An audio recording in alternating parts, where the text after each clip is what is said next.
A service of KIBMradio.com, the Internet's home for an all old-time radio.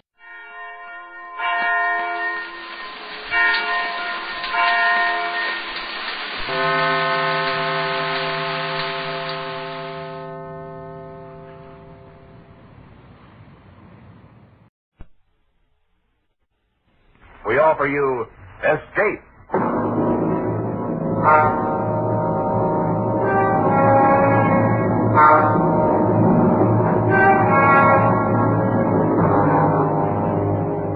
You are deep in the remote hill country of Afghan, face to face with the fierce Pathan warriors, trapped into a hopeless fight from which there seems no escape.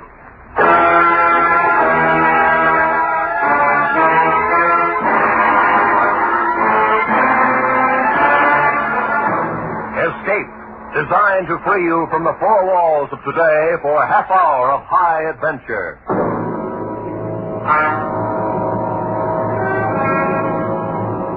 Tonight, we escape to the north of India and to a battle long remembered, as Rudyard Kipling described it in his famous story, The Drums of the Fore and Aft.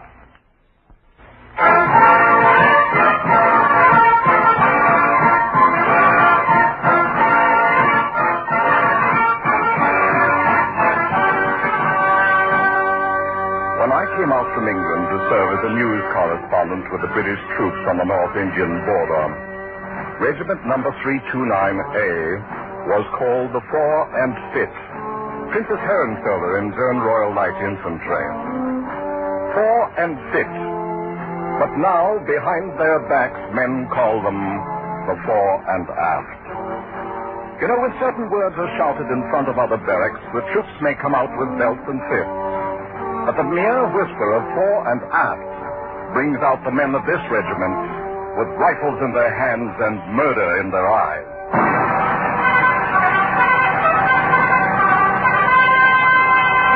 I think perhaps the story of how the Fore and Aft got its name may be really more the story of Jakin and Peggy Liu, two of the toughest and most lovable little monsters who ever banged a drum or tooted a fife in a military band. They were both about the same age, with curly hair and the faces of cherubs. And inside were two souls that should have belonged to a pair of devils. Oh, I must have seen them before, of course. But the first occasion I can recall was an informal regimental court the colonel was holding in the orderly room one morning. Piggy and Jakin were there, and they were in trouble, as usual. All right, Sergeant. Read the charges. Yes, sir. The charge is made by one Smithers, a civilian, that while walking back of the bazaar at 6 p.m. last evening, he was set upon without provocation by two drummers from the corps band, known as Jakin and Piggy Lou, and by them was beaten into near insensibility. Fighting again. Go on, Sergeant. Mr. Smithers states further that he was struck down by the two defendants, and while lying on the ground was kicked repeatedly in the face and ribs, escaping with his life only through the timely arrival of a detachment of the guard. That's all, sir.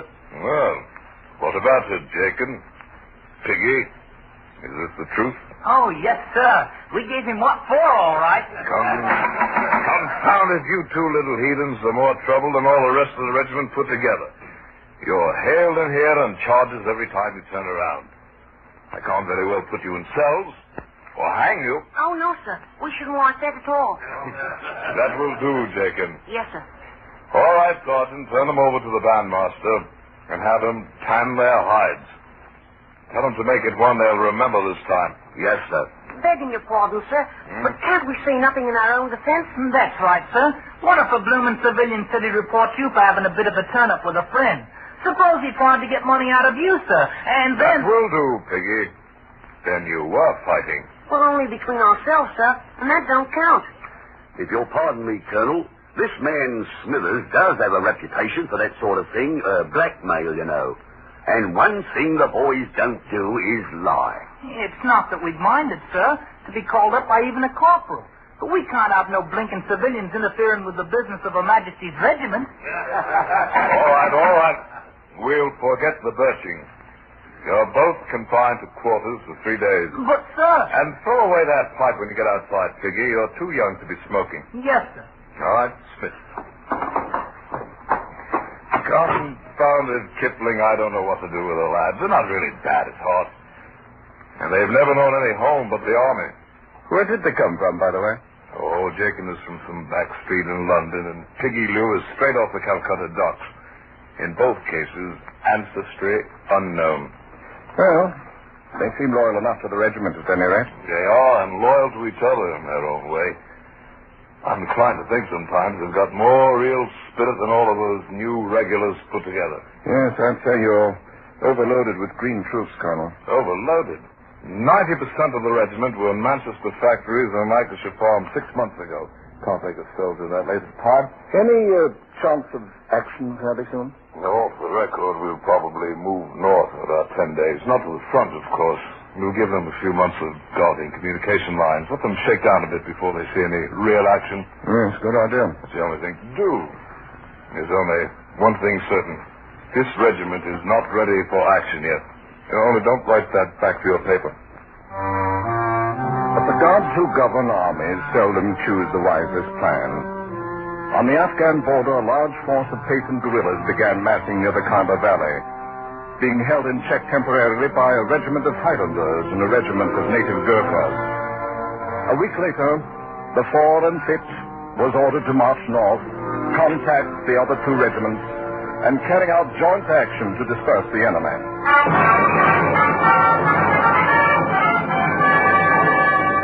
Parade ground and barracks began to hum with preparations for the coming campaign. Privates walked with a new swagger, subalterns began to snap their salutes and orders, and the young officers nearly shot one another at pistol practice. Battle, a glorious word to men who'd never fired a gun at a human being in their entire lives. But to Piggy and Jakin, the excitement was like salt in an open wound. For the band was reduced to 20 men, and the drummer boys were being left behind. Blimey, if I'm going to let him do it to me, Jakin. Me, what's going to have a career in the army, being left behind like an old boot. And why should you worry? Now you can stay here with that bloomin' girl of yours. Oh, what's a girl when the regiment's going up to the front? And that's another thing, too. How am I going to explain to her about being left behind with the women? What do you have to explain anything to her for? She's only 15. Oh, I've been telling her I'd get myself a medal when the first campaign come along. Now am I going to do it now, I ask you? Perhaps the drum major will give you a bloomin' medal for tooting on a fife. Piggy the musician. Oh, silly. Right at the moment, I don't feel like fighting even you. Ed and the Backs are going to take Tom Kidd along. He used to be the bugler. Of course, he's 18, though. That he is. But I can plaster the wall with him any day. With one hand behind me back. Perhaps we can hit him around a bit. Just enough so he can't bugle no more. You get hold his hands, Piggy, and then I'll kick him in. No. They still wouldn't take us. Our reputations aren't what they might be, you know. Oh, well. I'll just leave stay here and do a bit of love for myself. With our own regiment going into action? Why, I'd just leave have my... Hey, look who's coming. You know, Jakin, me lad, I think I'll have a little talk with this colonelship. Have you going to have with a eat? Oh, the colonel's a good old beggar. Here, hold me pipe. Blimey, now we're in for it again. I beg your pardon, sir. Well, Piggy, are the drums in revolt? Am I to be pulled down right here in the open? No, sir. I'd like the pleasure of a word with you, sir. All right, go ahead and have it. I'm asking you, sir. If you thought the world and all of your regiment and it was going off to active duty without you, sir, then how'd you feel? I'm afraid I should feel a bit left out of things. And worse. It's as bad as being a blinking civilian, if you'll pardon me, sir. But that's how Jakin and me feels about it. Well, you've no idea what a campaign can be like. Why, you'd flop on your face in the first 20 miles. No, we wouldn't, sir. We're good at marching. I've told my girl I'd bring her back a medal. I've just got to go. Anyhow, if I stay here, the bandmaster will make a blessed musician out of me, sir. I see. I think you could pass a physical... Oh, not the slightest doubt of it, sir. We're both of us very healthy for our age. Please, sir. All right. I suppose it's unheard of for a border regiment to take drummers along an active campaign. But if you get past the medical officer, you can both go along. Blimey!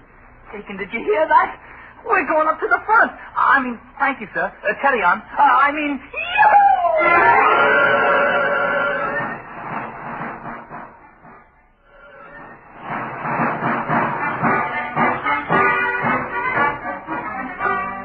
The regiment marched out of the station 2 days later, and all those left behind lied in the road that led past the parade ground. The band stood by and played them out, waiting to fall in at the foot of the column. And although Jakin perspired and beat on his drum manfully to cover up, it was quite evident that Piggy Lou was not with the band. Jakin kept glancing at the cedar hedge behind him, and I had a rather good idea why Piggy was being detained. You've got to be awful careful and take real good care of yourself, Piggy. You're so venturesome. I worry all the time. It's odd, Chris. I'll grant you it's odd, but what's a man to do when his regiment's called off to active duty now? Here, give us another kiss. Oh, Piggy. That's more like it. You'd have stayed here like you ought to. You could have had as many as you wanted. If I'd done that, Chris, you wouldn't think anything of me. Like as not. At least I'd had you with me, Piggy. And all the thinking in the world ain't like kissing. And all the kissing in the world ain't like having a medal to wear on the front of your coat. Who cares about a medal? Just stay with me, Piggy, darling. And I'll love you true forever. Aren't you going to do that anyhow, Chris? You said you was. Of course I am. Be lots more comfortable if you stayed here. Oh, don't take on about it, Chris. I'll be coming back. And I'll marry you someday, too, I promise. But when? Years and years, perhaps. You be careful, won't you, Piggy? Oh, man has to take his chances in the army, Chris. But if it happens, I'll be thinking of you right to the last. Don't talk like that. Oh, now, here, give us a kiss. Piggy, get yourself on over here. We're about to fall in. I've got to go now, Chris, darling. Don't you be forgetful. Oh, I won't. Ever, Piggy. Here, I made something for you to take with you. Hmm? What's this? It's a button bag. All the regular soldiers carry them. I put some of my hair in it. Well, now, that's awful kind of you, Chris. I guess it ain't made so good, but I didn't want nobody else to help me. Not even Mom. Oh, I'll carry it right over my yard, so long as I'm alive. Don't say things like that. Piggy, come on. Give us one more kiss now. I can't stay no longer. Oh, Piggy. Goodbye, Chris. Take care of yourself. Boy, Piggy. Be careful. Be careful. I'll be coming around to see you, Chris, my darling, when I get back from the war. Piggy. Well, it's about time. Lucky we're not both in trouble. You stick your blinking pipe in your ugly mouth and blow on it, petticoat chaser. Oh, shut up and beat your drum, soldier, before I decide to pound in your bloomin' head a bit. Tell the colonel he can shove off now.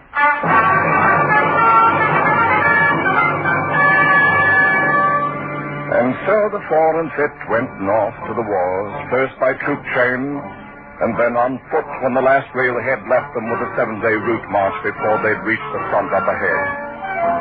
And during those 7 weary days, the regiment began to crack. Men weren't hardened to the long miles of marching, and they found themselves dead tired before the noon of each day. The food was bad, and the water was worse.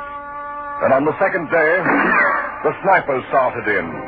They would hide in the tumbled rocks of the low brown hills beside the road and wait for the column to pass. And the first sign of one would be a flash and a puff of smoke, and some man on the long line of march would die without ever seeing the enemy who killed him. And even at night, the tired and nerve-shattered men could find no rest. If anything, the night hours in the dark tents were a good deal worse than the daylight hours on the dusty road. Oh, still you booming gabbing till the morning, Piggy. Oh, I gotta get myself some sleep. As if I ain't marched just as far as you have. Oh, me bloomin' feet's killing me. Serves you bloody well right for getting us into this. We could have been back at the station living on the fat of the land. And halfway to becoming musicians, like as not. In which case, I'd be sleeping in a regular bed, having decent chow to eat for once. I'm afraid you're not the Army type, Jacob. Perhaps I shouldn't have talked my friend the Colonel into letting you come. Yes, sir. You don't have to call a blinking sergeant, sir. There ain't no harm in it.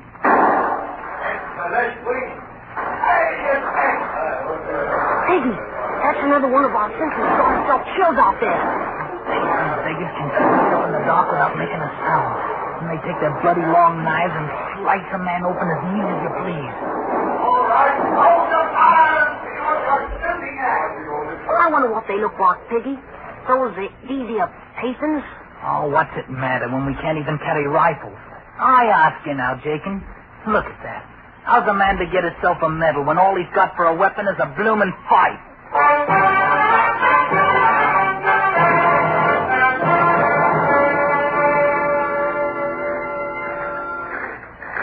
Late afternoon of the 7th day, weary, savage, and sick, their uniforms dulled and unclean, the Fore and Aft rendezvoused with the Highland Brigade. Hi, lads. Here comes the new regiment, the Fore and Aft.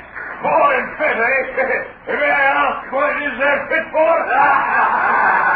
Some of the men bore wounds, and some were stretcher cases. But the real casualty was the regimental morale. These raw conscripts had marched out of their station in the south with a band playing. And somehow they'd imagined that they might march glorious into battle the same way. But no band played when they slogged sullenly into the brigade encampment. Hey, Piggy, think we have found the blinking war wash? And what else? Ain't that a full-grown general old colonel they're talking to there? Blimey, look at them chaps over there wearing petticoats. Now, what you know, they're islanders.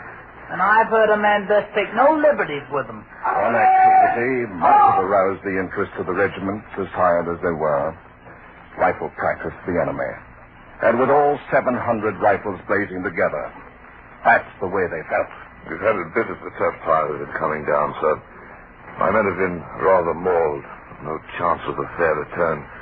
So we want to go in some place where they can see what's before them. I understand, Colonel. I wish I could let you have a few days to recover, but I simply can't spare you right now. There'll be no need of it, sir. All we're wanting is one good night's rest. I see. Well, you can lay your camp area downstroke from the Highlanders, Colonel. And I suggest you call a general inspection before dark. We plan to attack the enemy position at dawn.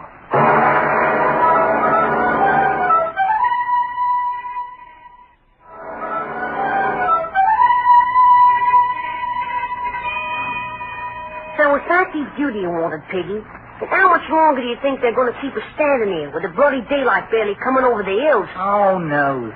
We can't have no battle till the bloomin' general has his morning tea now, can we? Just take a look at all them Pathans out there on the plain. Must be 8 of them to 1 of us. Right down the line. Then it makes it that much easier to get a medal. And how do you hope to get a medal? Maybe you're going to blow their bloody eardrums out with your little fife. More like it, we'll not even have the chance to see how the beggars look. The band, as you might have heard, is going to wheel and retire when we reach them rocks, while the regular soldiers go on and attack the enemy. Which, I might say, is exactly the way I'd plan it myself. I got no promise for being sliced up like a bloomin' leg of lamb. Oh, you got no spirit, you bloody little beggar. Beggar yourself and a bigger one. Them as want spirit can have it. Like as not, I'll have to pound your head a bit before you can... Here we go, Piggy. Right, Sergeant. Ready now. Right, colors! That's a quick colors! Colors!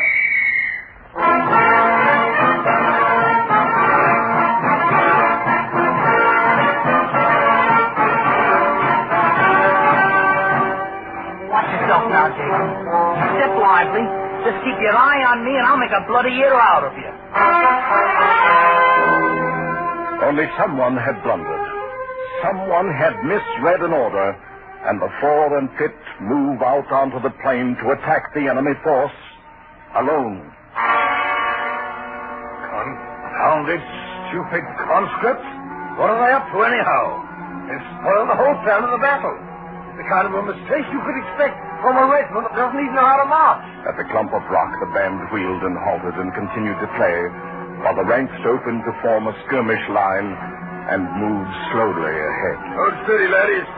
We've had no orders to move out, and therefore we'll stand fast. If the Fore and Fit wishes to fight like hogs, then they'll fight alone. At 500 yards range from the enemy line, the regiment began firing at will and wildly. In a few minutes, they'd thrown away half their ammunition and blinded themselves with their own smoke. And farther out on the plain, the Afghan army stood quietly, throwing occasional well-aimed bullets into the milling herd of green troops. The blooming fools! They're bunching like a herd of sheep. Don't they realize there'll be a Ghazi charge at any minute? Suddenly, from the main body of the Afghan troops, a small band of about 50 Pathan warriors charged forward and fell upon the startled Englishmen. These were the Ghazis, a suicide squad always thrown out ahead of the Afghan army before any main test of strength. Swinging their long, heavy knives, they struck the close-packed British line. Why in the name of heaven don't they take open order? They'll be cut to bits. The Fore and Fit wavered, shuddered away from the vicious slashes of the murderous bone-handled knives, rallied for an instant and held, and then broke, turned tail, and ran.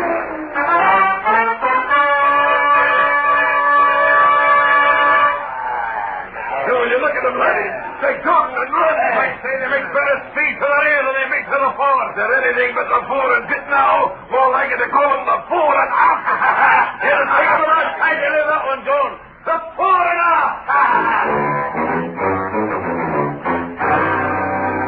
The regiment took no thought for the wounded, for the men left behind.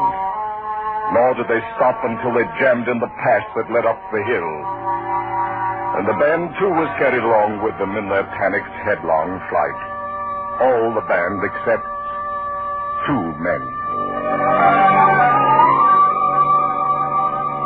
Piggy, you think the bloody beggars can see us hiding here on the rocks? Of course not. Seeing as how they're too busy chasing our brave comrades. Look at them run, the bloomin' cowards. It's a fine way now for a British regiment to act. If we done the same thing, we'd not be left behind here the way we are. What's eating you? You're comfortable, aren't you? Maybe comfortable, but I ain't easy in my mind. Oh, stow it. Somebody's dropped the canteen here.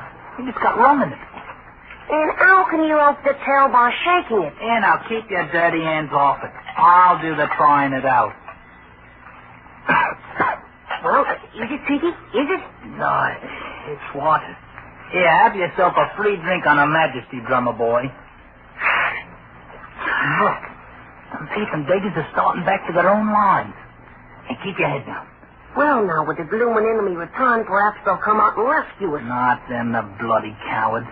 Look at them, Jake. The officers is beating them with the flats of their swords. Can't they see the Pathans ain't chasing them no more? They can't see nothing but their own precious skin. Help them, though. Maybe we ought to give them a little music. Show them it's all nice and cozy out here now. Oh, no. It ain't for me to do nothing like that. What, we should get ourselves shot? Oh, there ain't no enemy close by now. Come on, Jacob. Take up your bloody drum there. You positive there's only water in that canteen? Oh, so like as not you're a coward, too. The same as the rest of the regiment. I'll show you who's a coward, Piggy, my boy. And I'll be pounding your head a bit, too. The first chance I get. Take your bloomin' fart there and stick it in your ugly face. Well, now, so you have got a bit of spirit. Maybe I'll speak to my old friend the Colonel about it. Oh, shut up and start blowing. Ready? Ready, all? Now!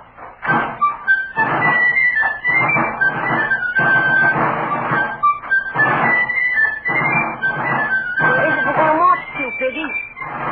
Back and forth a time or two in full sight. Then we'll wait in the rocks till the battle starts. They watching us? Be sure they're watching us. Ah, yes. They're watching us, all right. Time held still, and even the Afghan snipers forgot their weapons, while 2 armies watched the tiny red-coated figures marching back and forth on the battlefield alone. And I tell you certain there's a pair of brave laddies down there. All right, the blinking cowards! Look at them out there! Up men of the fore and aft lifted their heads, fingered their rifles, and stared without moving. And out there on the silent plain, back and forth, marched Jakin and Piggy.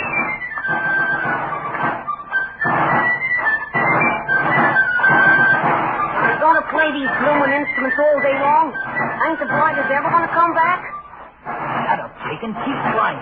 All I might say is, I shouldn't ever let you talk me into this. I ain't cut out for active duty anyhow. I should have bloody well feel more comfortable if I was back in the air. If I was back. Jakin. Jakin. Oh, you blinking heathen blighters. You've killed Jakin. All right, I'll show you who's afraid of you.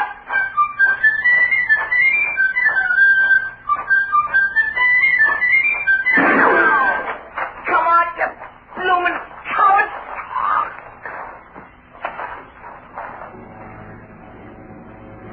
Two armies saw them die from the sniper's bullets.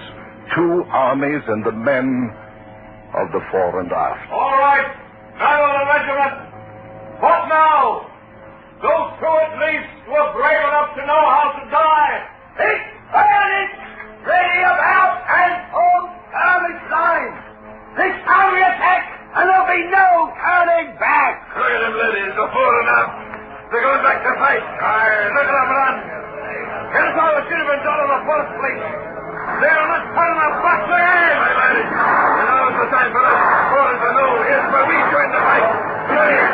The fight. Where they go.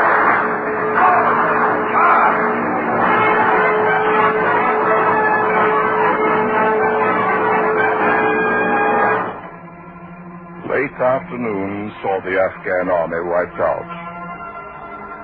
And the general explained to me how everything had gone according to his plan. And how he hoped I'd cable that back to my paper in London right away. I turned and left him then, and walked out across the silent battlefield. Walked out among the silent dead.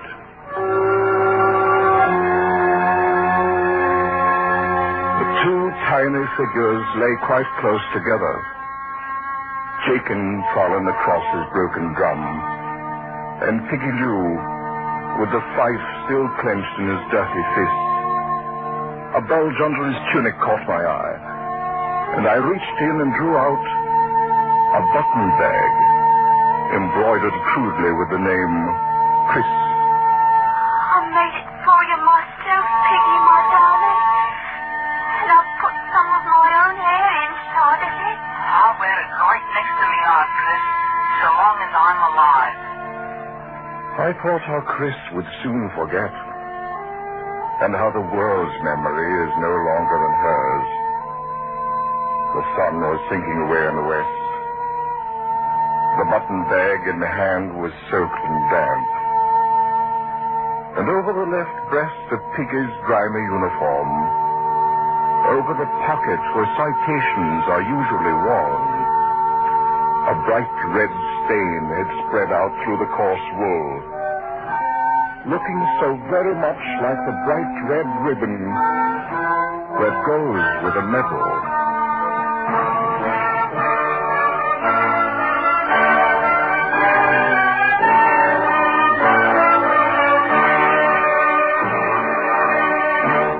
Escape is produced and directed by Norman McDonald, and tonight brought you The Drums of the Fore and Aft by Rudyard Kipling. Adapted for radio by Les Crutchfield, featuring Gil Stratton Jr. as Piggy Lou, Jimmy Ogg as Jakin, and Eric Rolfe as Rudyard Kipling.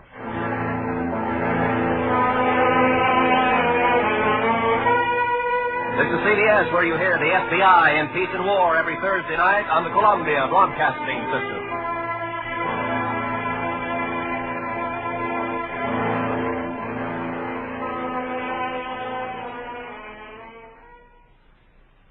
Tired out from spring house cleaning? Find your life uninteresting? Want to get away from it all? We offer you Escape.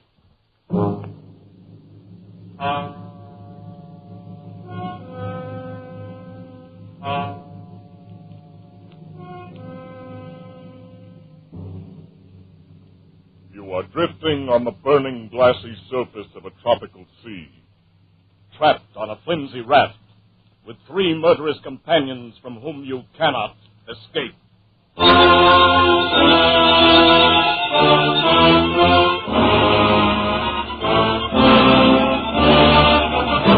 Escape, designed to free you from the 4 walls of today for a half hour of high adventure.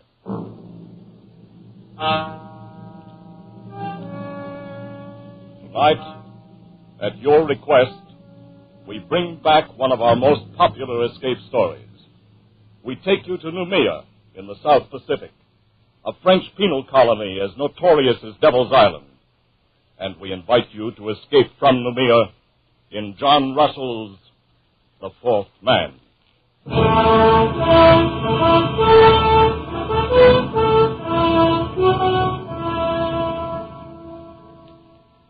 The raft stood to open sea. A mat of pandanus leaves served for its sail, and a paddle of wood for its helm. Its flooring was woven of reeds and bamboo sticks and rested on triple rows of bladders. It was light, elastic, fit to ride any weather, and it carried 4 men. 3 of them sat huddled together at the far end. Their bodies were blackened with dried blood. The hair upon them was long and matted. They wore only the rags of convicts' blue canvas uniforms. On wrists and ankle they carried their mark, the dark and wrinkled stain of the manacles. There was Dubose, doctor, leader, man of the world, murderer. Friend, the thing is done. And Fenerou, forger, ladies' man, weakling, coward. Yes, we got away, all right. And the one known as the parrot, thief, and cutthroat. So far, so good. Gentlemen, by way of celebration, may I offer you cigarettes? Cigarettes? Oh, Doctor, you're a marvelous magician. Look at them. White and fresh as though they just came from the package. How did you do it? In only 6 months, there are about 75 escapes from Noumea. And not more than one succeeds. Ours would be that one, I knew. And so, 3 weeks ago, I bribed the night guard for these very cigarettes, so that we might sit here, my friends, as we are doing, and celebrate. I want to light. Yes, light for the parrot. Oh, our doctor is a wonder. He thinks of everything. He gives us cigarettes, matches, and our freedom. Wait till you've got your 2 feet on a pavement again. That will be the time to talk about freedom. To wear starched collars again. To stroll with a girl, clean and fresh from her bath, down the Place de la Concorde, the Rue de Rivoli. Suppose we get a storm. It's not the season of storms. Just the same. Suppose we get a storm. Very okay, my friend. You must not be so impatient. We were convicts back there, festering in oblivion. And now we stand on the rosy threshold of the big round world again. We are men raised from the dead. Suppose we get a storm. You have got a gift of speech, but where's the ship that was going to meet us here? This is the day as agreed. It will meet us. This wind will blow us to China if we keep on. We can't lie any closer to shore. There's a government launch at Torreon, and I doubt if the native trackers have given up. Oh, careful, parrot. They will eat you yet. I've heard about that. Is it true, Doctor, that the natives keep all the runaways they can capture to fatten on them? They prefer the reward. Still, I doubt if they've entirely lost the habit of cannibalism. Yes, piece by piece, parrot. First they will sample you, then they will make a stew of your brains. They won't miss a thing. Shut up, Fenerou. Defeated brutes. You know, I forgot. We have one of them with us.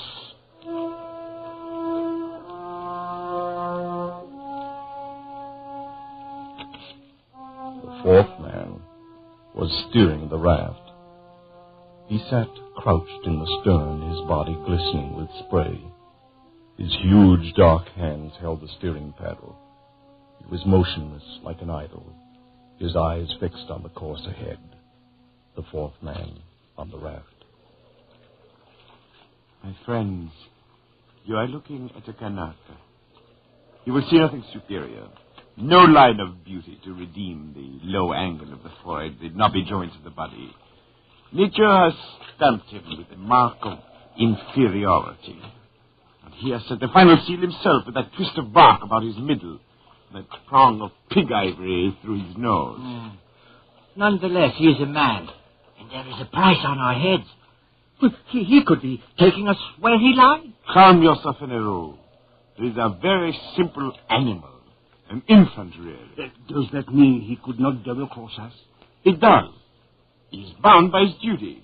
I made my bargain with his chief up the river, and this one is sent to deliver us on board our ship. That's the only interest he has in us. And he will do it? He will. It is the nature of the native. I don't trust him. Not for a minute. The brute.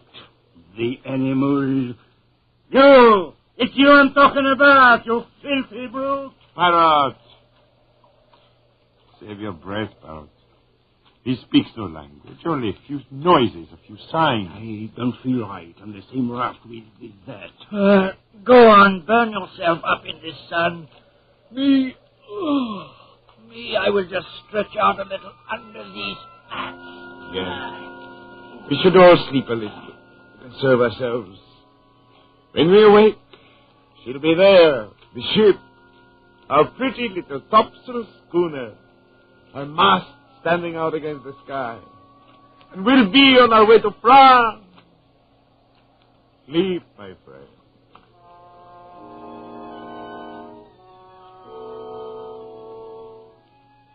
The two younger convicts dozed under the heat of the day, but not Dr. DuBose. He stood once again to sweep the skyline under his shaded hand. His plan had been so careful, so precise. He had counted absolutely on meeting the ship, the small schooner, one of those flitting, half-piratical traders of the Copra Islands that can be hired like cabs in a dark street for any sinister enterprise.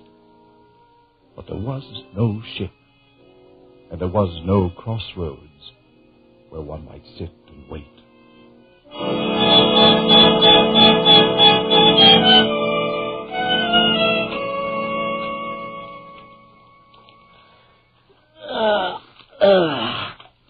Good morning, Doctor. It's afternoon, Fenero.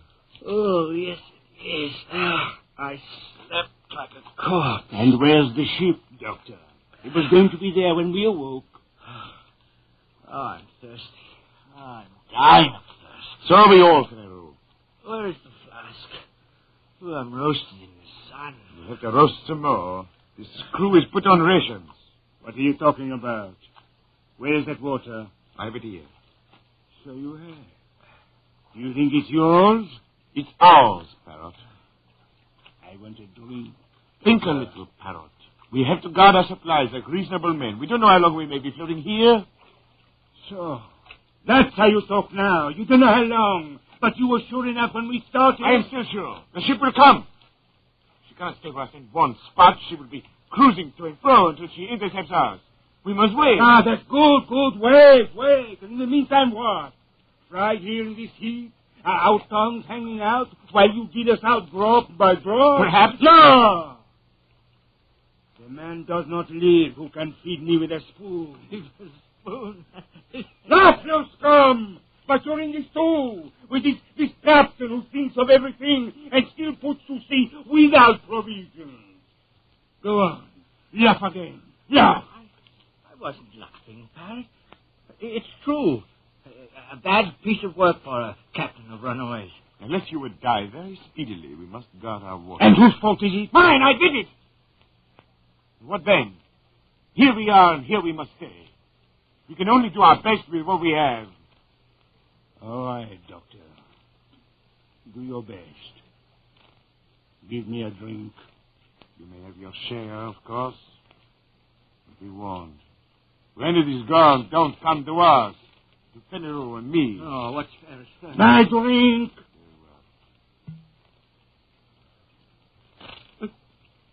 A thimbleful?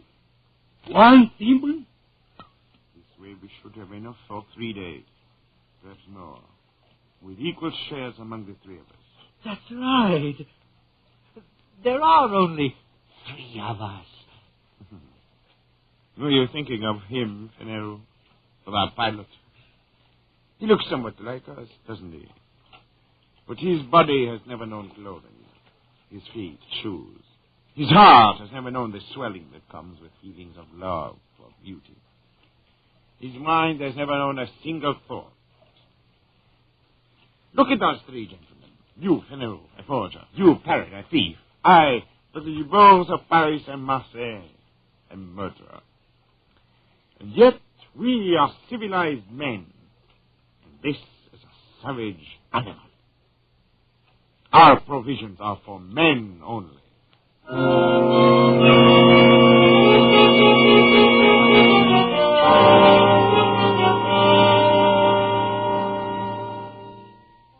The three men awoke to their second day on the raft. They looked and saw the far round horizon and the empty desert of the sea, and their own long shadows that slipped slowly before them over its smooth, slow heaving.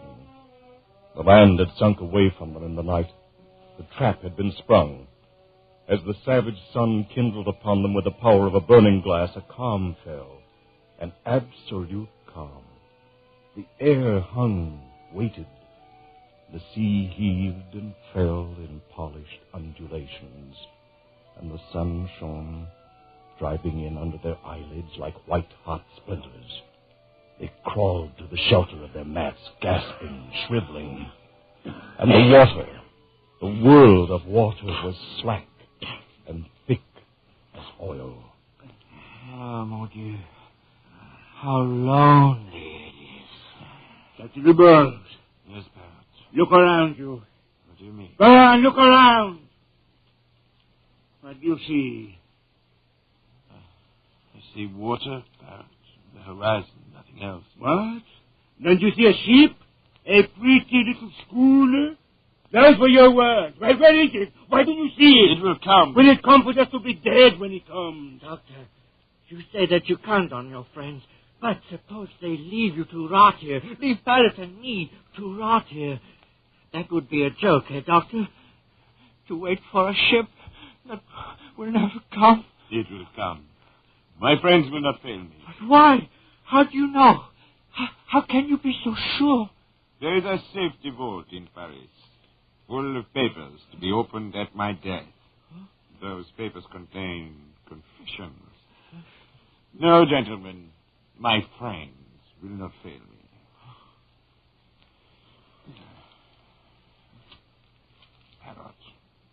Parrot, a moment ago you asked what I saw.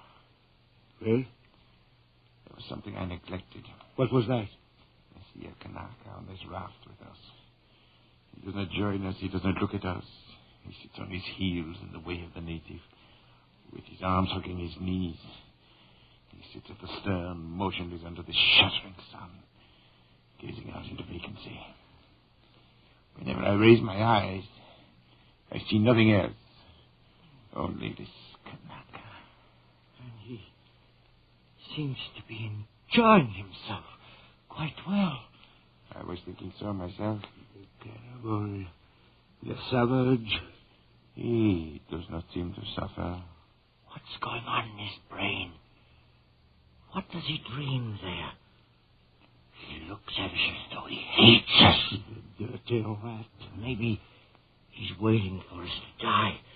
Maybe he's waiting for the reward. At least he wouldn't starve on the way home, and he could deliver us piece by piece. How does he do it? Has he not any feelings? I've been wondering about that. It may be that his fibers are tougher, his nerves But are we stronger. have had water, and he has not. And yet, see, his skin, it's fresh and moist. And his belly round as a melon. Don't tell me this savage is thirsty. Is there any way he could steal our supplies? Certainly not. Suppose he has his own supplies hidden. What? We see. Search the raft. Look Look under the mat. I saw him this morning here. Did you No, nothing. No, there? Doctor. Okay. Over there. Oh, I'm sorry. No. No.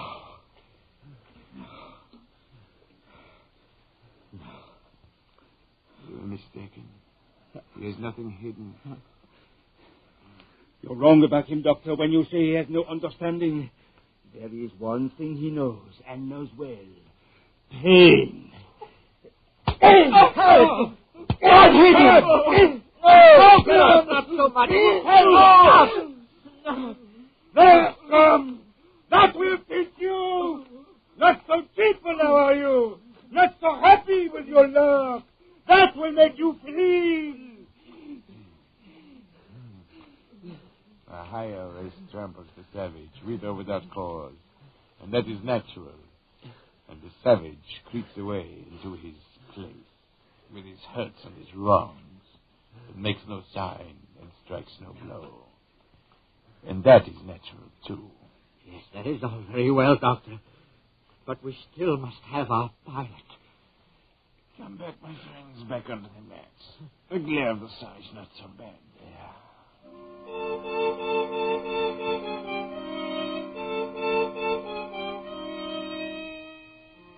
So the days dragged by, the second and the third, and now it was the fourth day.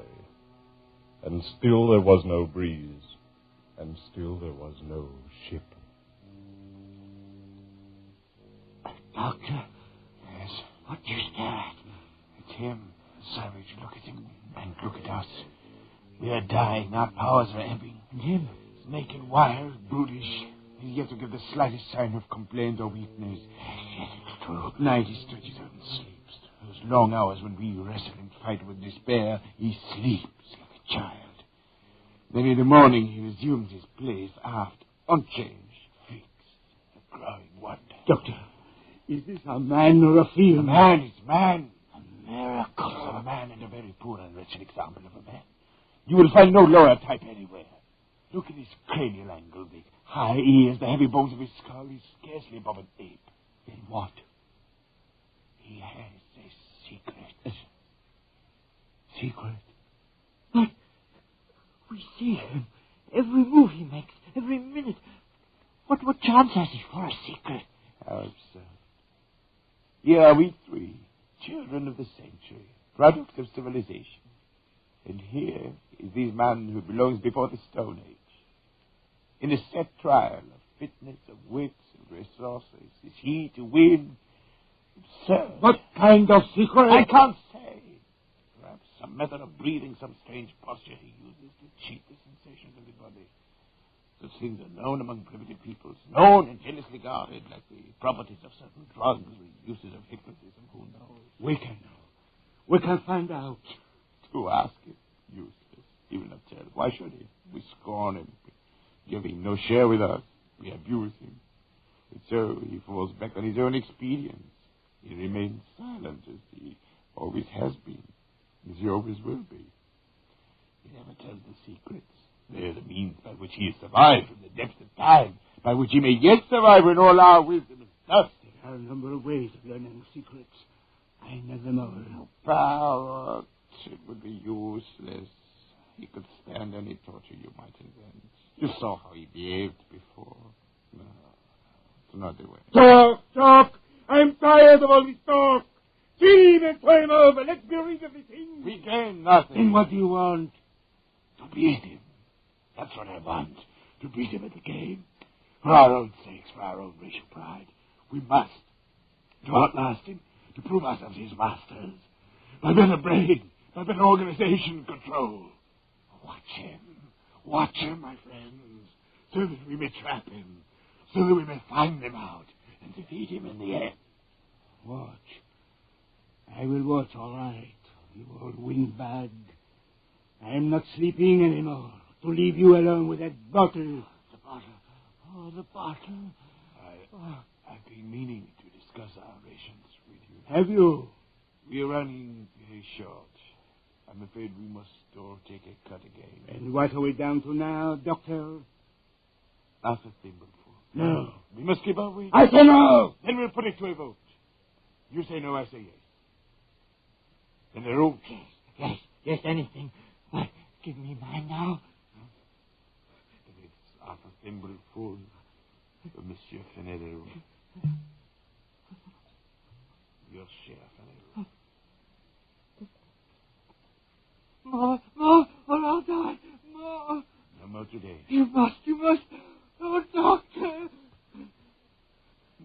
today. Look! A ship! A ship! Where is it? The bottle, Doctor! What? Here's the bottle! He's right. Lucas, you killed him with that oar. What about the bottle? Yes, Sublette. You caught him just in time. And you got the bottle just in time. Yes, I did. And there's no ship. There will be no ship. We are done because of you and your dirty promises that brought us here. Doctor, liar, fool. Don't come any closer. If you want this flask broken over your head. No, I would not want that. Barrett, just think. Why should you and I fight? We can see this trouble through and win yet. This weather can't last forever. Besides, now here would be only two of us to divide the water. Yes? Yes, that is true, is it not? Fenarou kindly leaves us his share. An inheritance. All right. I'll take mine now. My share now, if you please. Later we shall see. So be it.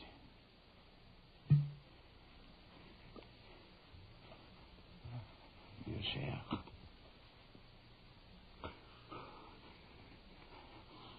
Many thanks. And now, Fenarou share. To me, please. As you say.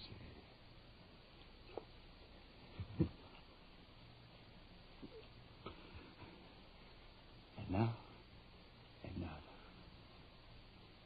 another good doctor. 3.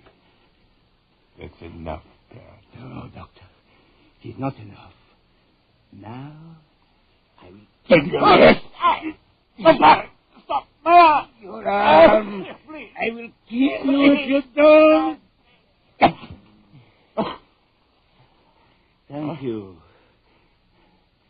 You see, I have manners, haven't I? And I have wisdom, too. Because I have proved a very wise man. I toast you, Doctor. The best man wins. It was a very bright idea of yours. The best... Oh.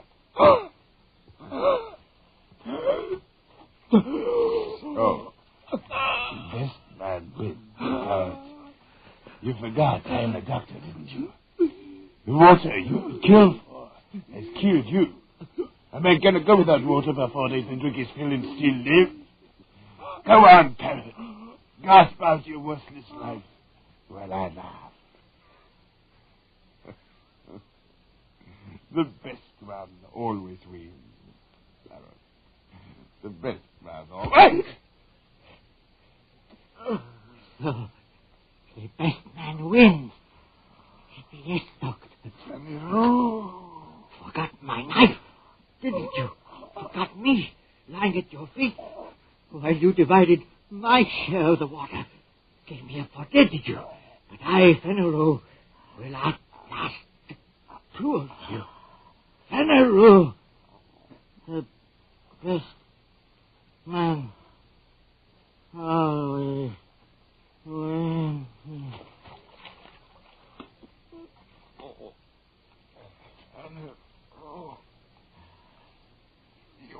Oh, what? Running.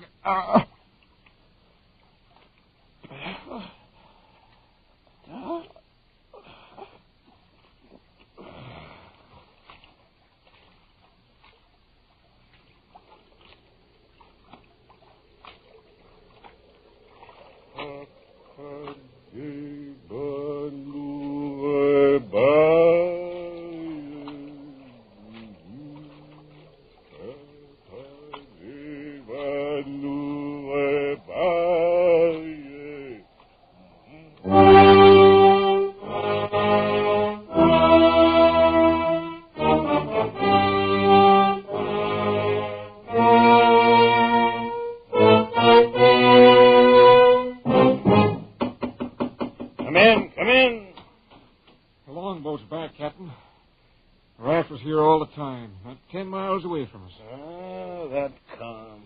Such a misfortune. Well, where are they, the passengers? We're too late. All dead. Will you mind your business? But one is stabbed to death, another is skull crushed, another fried by the sun. All dead. Well, then, all the better. They'll cost nothing to feed. But how... Hogsheads, my friend, the hogsheads in the afterhold. Filled them nicely with brine, and there we are. I don't understand. You're dull, Mato, very dull. The gentleman's passage is all paid before we left Sydney. I contracted to bring back 3 escaped convicts. Well, I'll bring them back in pickle. So if you'll go back, Mato, and bring them aboard for the trip, I'll be much obliged. Very well. Oh, there's a 4th man in the raft, Captain. Hmm? A Kanaka. Still alive. What do we do with him? A Kanaka? No word in my contract about any Kanakas. Leave him there. After all, he's only a savage.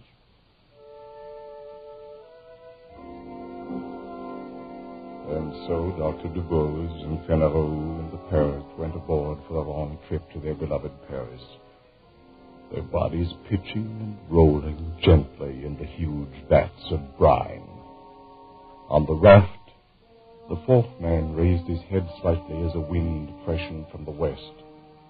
He watched until the schooner turned, shaping away for Australia, and disappeared over the rim of the horizon.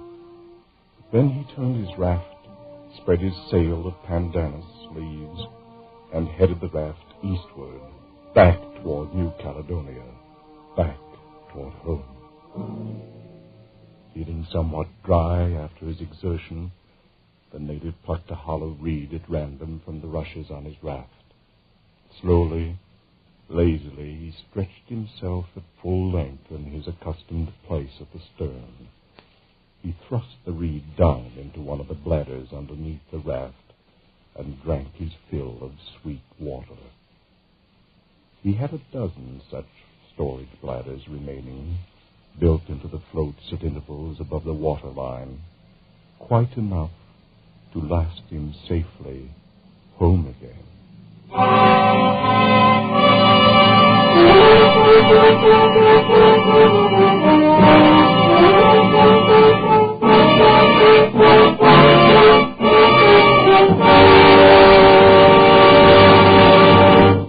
Escape is produced and directed by Norman MacDonald, and tonight brought you The 4th Man by John Russell, adapted for radio by Irving Ravitch, and featuring Barry Kroger as the Doctor, Joseph Kearns as Fennereau, Jay Novello as Parrot, Lou Merrill as the Captain, Byron Kane as Morteau, and Eric Rolfe as the narrator. Music is conceived by Cy Fure and conducted by Wilbur Hatch. Next week. You are groping in the dark of an African night, trapped on a dock above a crocodile-infested river, fighting for your life against a ruthless giant from whom you must escape.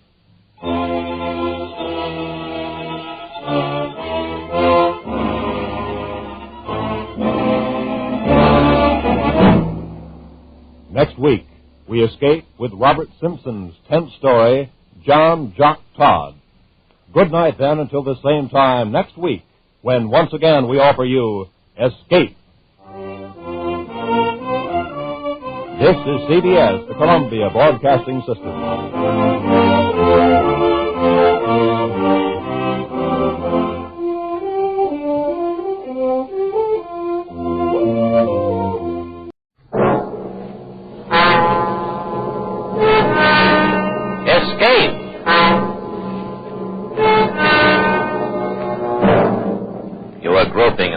Of the African jungle night, trapped on a wharf above a crocodile-infested river, fighting for your life against a ruthless giant from whom you must escape.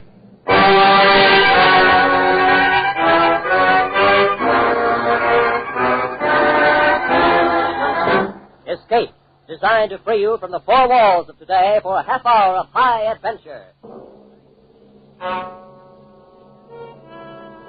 Tonight we escape to the dank jungles of the Segwanga Valley in Africa.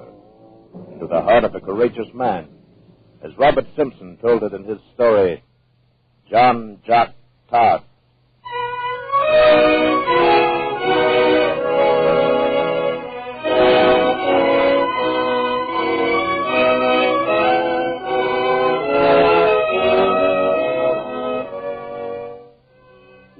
you may presume my Scots ancestry from a wee bit of the old speech that still clings to my voice. Though it's been some years now since I last walked in the heather of the Highlands of Abergowrie. My name is John Todd, the same as my father's, though to be sure he's more often called Jock Todd. Jock being the fighter's equivalent to John, and a name which in no wise applies to me. I am a peace-loving man, not a fighter, and no man can deny it, even today. However, in other respects, I was a raw lad for certain when I sailed up from Glasgow and came here to this heathen land of Africa, and that's a thing which cannot be said of me at present. If a man lives at all in this steaming hot jungle of the Niger River, then he must learn very quickly, and most especially so if he lands at that dirty little trading post on Segwanga Creek.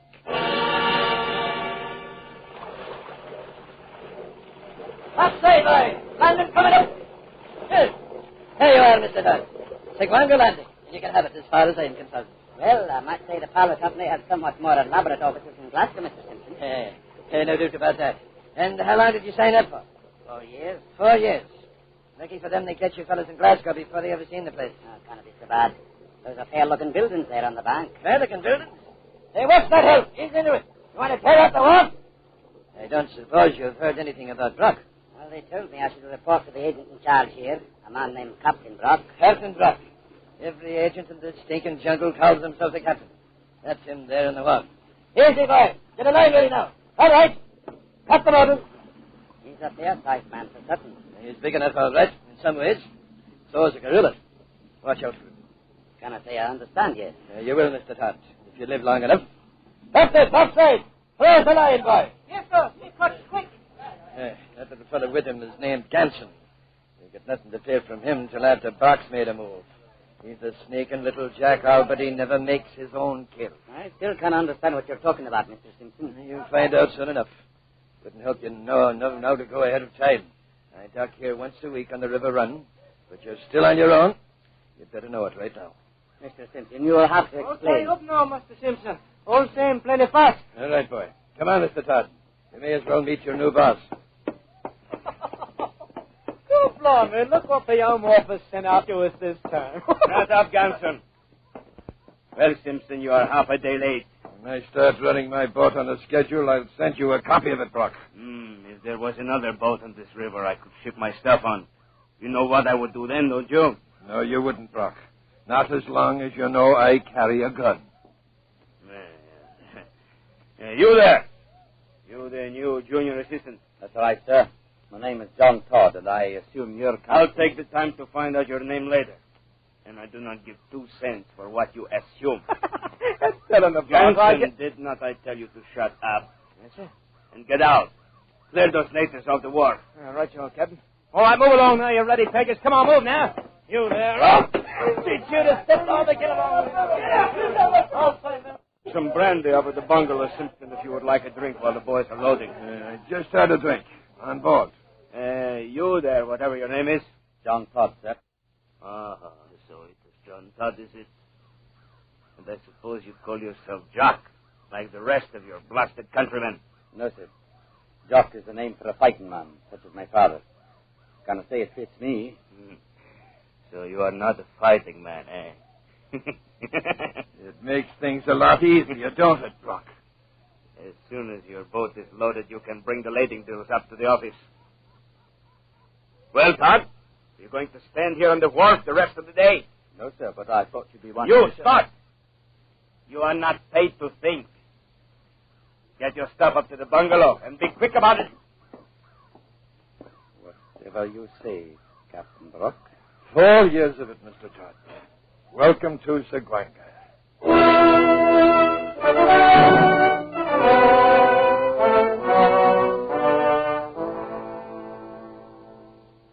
I didn't understand it at all.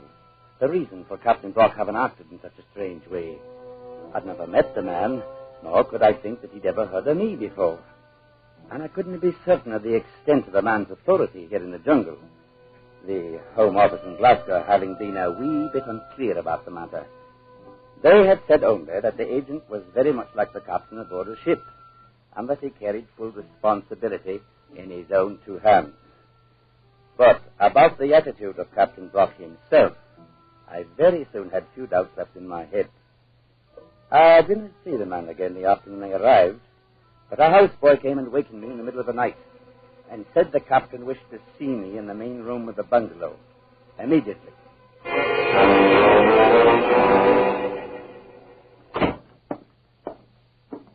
Captain Brock, the boy said you sent for me, sir. You do not have to tell me that. It took you long enough to get here, too. Oh, it took no more time than to put on a pair of pants. So it makes you argumentative to wake you up in the middle of the night. I was not intending to be so. I am not interested in your intentions, Mr. Todd. You will learn to keep a civil tongue in your head. Well, I was not meaning... Shut up! That's better. And I suppose you're wondering why I had you waked up like this in the middle of the night. I presume you had a reason. Oh, you presume, do you? Oh, yes. And what do you presume the reason is? I'm afraid I couldn't say. Then I will tell you. I sent for you, Mr. Todd, simply to show you I can have you waked up any time I please to. You had no other reason than that? None at all, Mr. Todd. A fighting man might resent it, but then you are not one, are you? Too bad. If that's all you've got to say to me, then I'll go back to my bed. That is all. Now get out of my office. Just as you say, Captain Brock.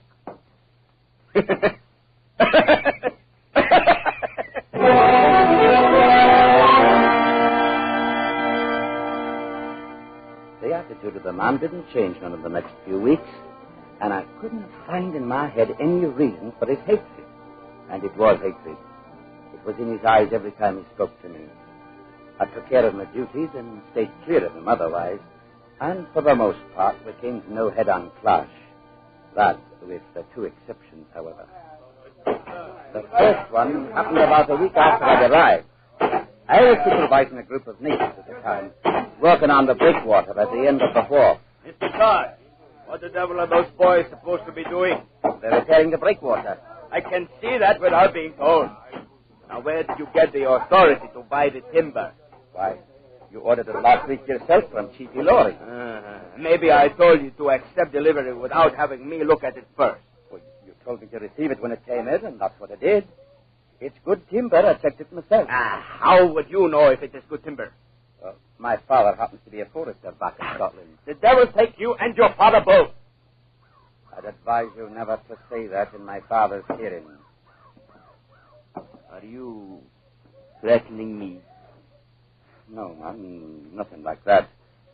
But I'm sort of suggesting it isn't always wise to insult a man you've never seen. I see. Now that I come to think of it, he is the one that is a fighter, isn't he? That's correct. The one they call Jack Todd, huh?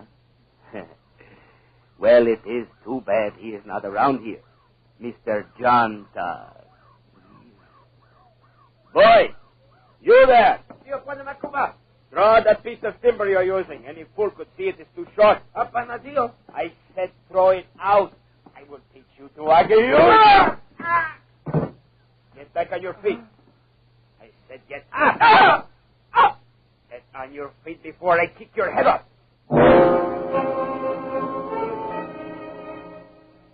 I'd seen him knock Ganson down the same way, and then kick him like he did the natives. And Ganson took him, and saved his purpose until Brock was not around. I wondered what I might do if he ever tried it on me. And the next week, I saw that he would try it, sooner or later.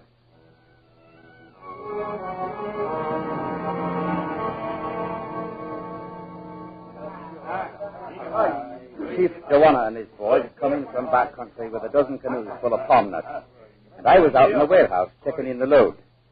We used a big wicker basket for measuring called a cooler for some reason or other, and the Joanna's boys would fill this, and then we'd dump it on the pile at the end of the building. Ganson was bossing the loading, and I'd check off each cooler in the tally book as it was dumped. It was late in the afternoon when we finally finished. All right. Step loudly now, you heathen. Light this here. Right, no more trouble about after this one. All right, Todd, here's the last one. You got it marked, have you? What, Ganson? All right, now, you ready, beggars? Let's take it back and jump it. Come on, put your backs to it now. Eve, here now. Tip her up, let's go. Hit. Oh, shake them out, every swimming off one of them. Come on, shake them out. Now, that does it. All right. How many coolers did we have, Todd? 8, 10, 12, How 14. many you count? How many cooler you get? Oh, same me, maybe. 17, 19, the one. 90. Me count all same 20. Well, luck is not you miss one, Todd. You missed 20. I didn't miss one, Mr. Ganson. The tally is 19. Turn along. You pay me 20. Make lot trouble. Tally, Your Honor. The count stands at 19. Don't be a crazy fool, Todd. Give it to him. What's one cooler, more or less? Me tell Captain Buck. He fix good. That will not be necessary, Your Honor. What is the trouble here, Todd? Haven't you got sense enough to take in a few palm nuts without getting your feet twisted? I'm afraid to have nothing to do with it, Captain Brock. He claims 20 coolers, and I counted 19. Then you missed one. Give him 20. Can I do that, sir? You what? Can I sign my name to help cheat the company? Oh, blimey, if it ain't downright Newton. Shut up, Johnson. Mr. Todd, out here I am the company. Now write out that credit check. Whatever you say, Captain Brock. It's taking your orders like a good chap, Mr. Todd. I thought you'd change. I told you to shut up, Johnson. Well, have you got it written, Mr. Todd? Here you are, Captain Brock. Well, it is lucky you decided. Mr. Todd, you have made this out for 19. Which is, according to my count.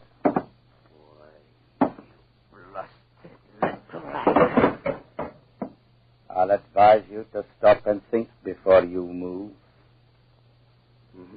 Well, now, you wouldn't be picking up that shovel with any hostile intent, would you?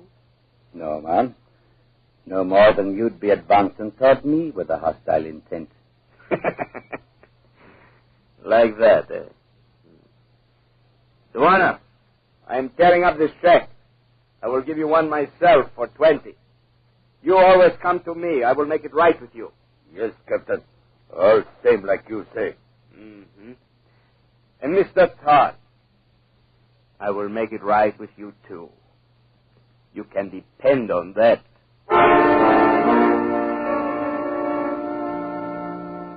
Brock stayed clear of me for a few weeks, and outside of the job of work I was hired to do, I had no words with him. I recalled Mr. Simpson saying to watch out for him. And I was there certain he was only waiting for the chance to make his move. He outweighed me by 50 pounds, and I knew beyond doubt that I couldn't stand up to him. But what really worried me was not knowing of any reason for the man's attitude. It made no sense that a man should go looking for a fight without no reason at all. At any rate, the weeks passed. The jungle steamed, and the muddy river rolled past the wharf. And then one day it happened.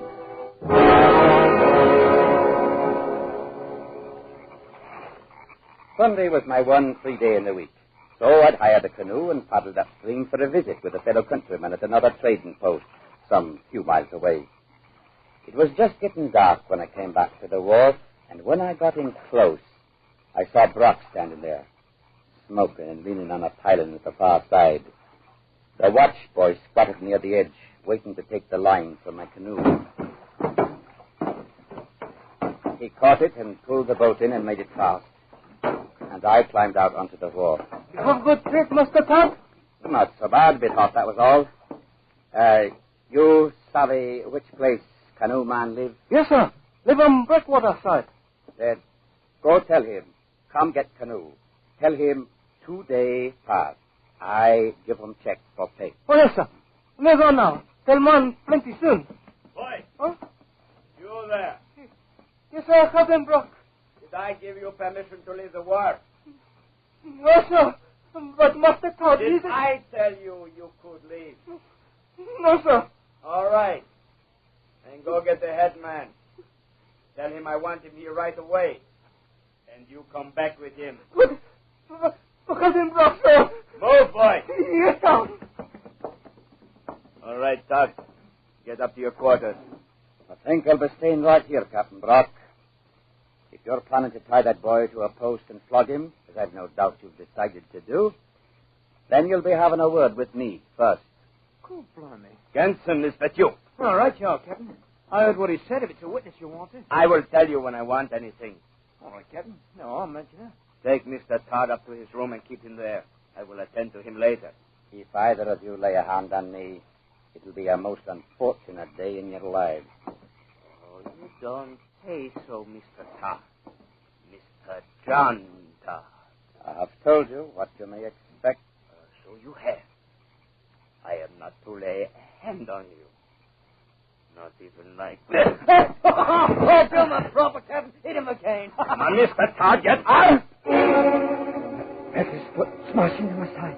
I tried to get up onto my knees, and I couldn't. I told you to get up. Again. I knew it wouldn't take many to finish me off. My head hung over the side of the wharf.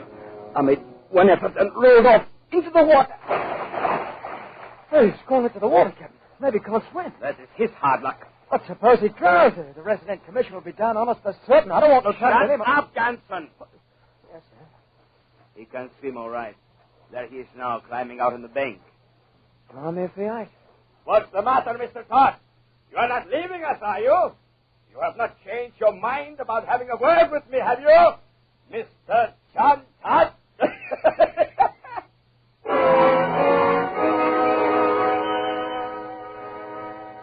Back in my own quarters, I changed into dry clothes, hurrying as fast as I could. I couldn't have found it in my heart to be angry with the man. He had struck me without warning and kicked me while I was down, and he was planning now to flog a native boy without the lad having committed a fault. It was not a thing to become angry about. Captain Brock had to be punished, that was all. And though it would mean my own life most likely, it had to be done. It was no more than a matter of simple justice.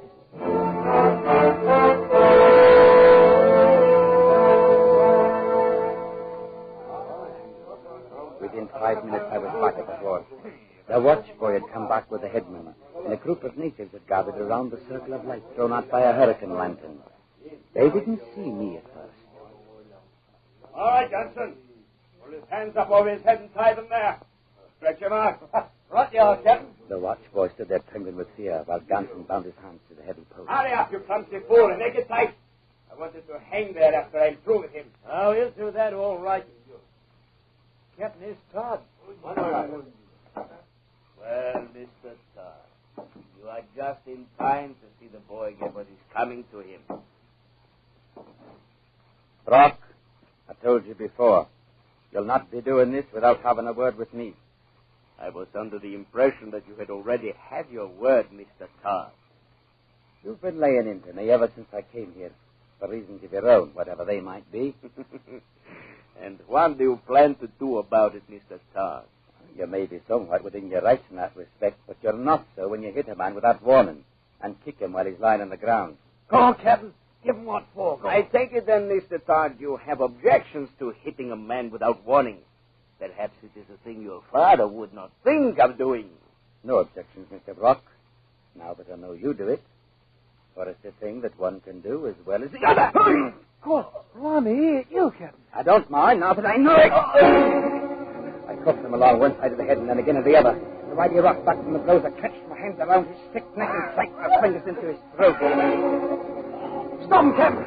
Boy, tear out your bloody throat. Stop. He struggled and twisted, but I held on and kept choking him, clenching my hands tighter and tighter. He struck at me and I let go with one hand and cuffed him again on the side of the head. That was somewhat of a mistake on my part. For the blow enraged him, so he tore himself loose and smashed his fist into my face. You're going now, Captain. Give it to him. Give it to him. I will show you if you can. Kill him, Captain. Go on, kill him. Get up, Todd. Get up. Go on, Captain. Kick his bloody head in for him. Give him a good... Look out, Captain. Look out, he's got your ankle. Let go, you dirty little... Have you got to kick a man when he's done, Brack? Hey, now, hey, you bloody fool. You're breaking his leg. That's right, Ganson. Get up, Brock. On your feet, man. Are you through or only pretended? Come on. Get up on your feet. Get up, you killer. Cool. Blimey, if you ain't broke his blood. I doubt it. I'm thinking it's only twisted. Johnson. Yes, sir. Have the boys give him a hand to his room if he needs it. I'm going to my quarters and clean up a bit. Right you are, Mr. Todd. And Captain Brock, you have no reason to be calling me a killer. I'm a peace-loving man, and I've no good opinion of such things as killing and fighting. You tried to do me in, Todd. You are going to pay for it. I'm going to kill you for it, maybe today or maybe next month, but I'm going to kill you. You can count on it.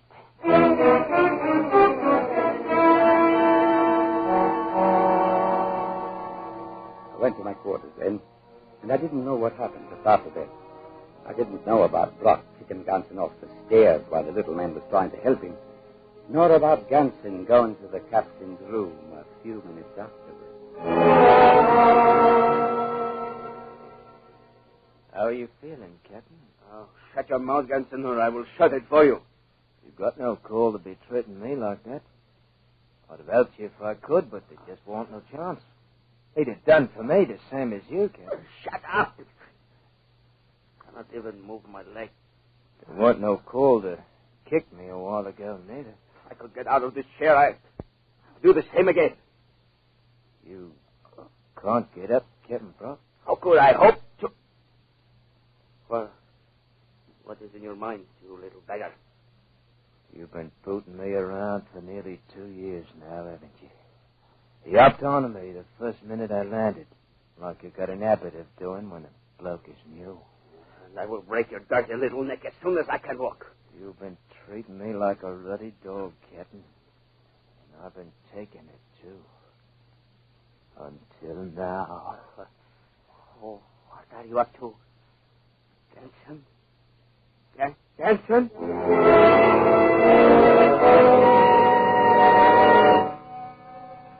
I sat there in my room for a long time, holding the pistol I'd taken from a drawer of the desk.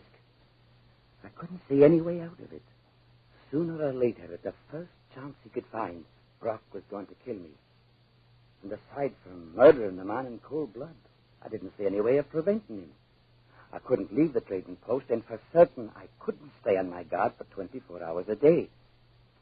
I couldn't say how long it was I sat there, holding the pistol in my hand, and trying to think how I might keep from dying, and not even knowing why the man hated me enough to wish to kill me. Then I heard somebody coming down the hall outside my door.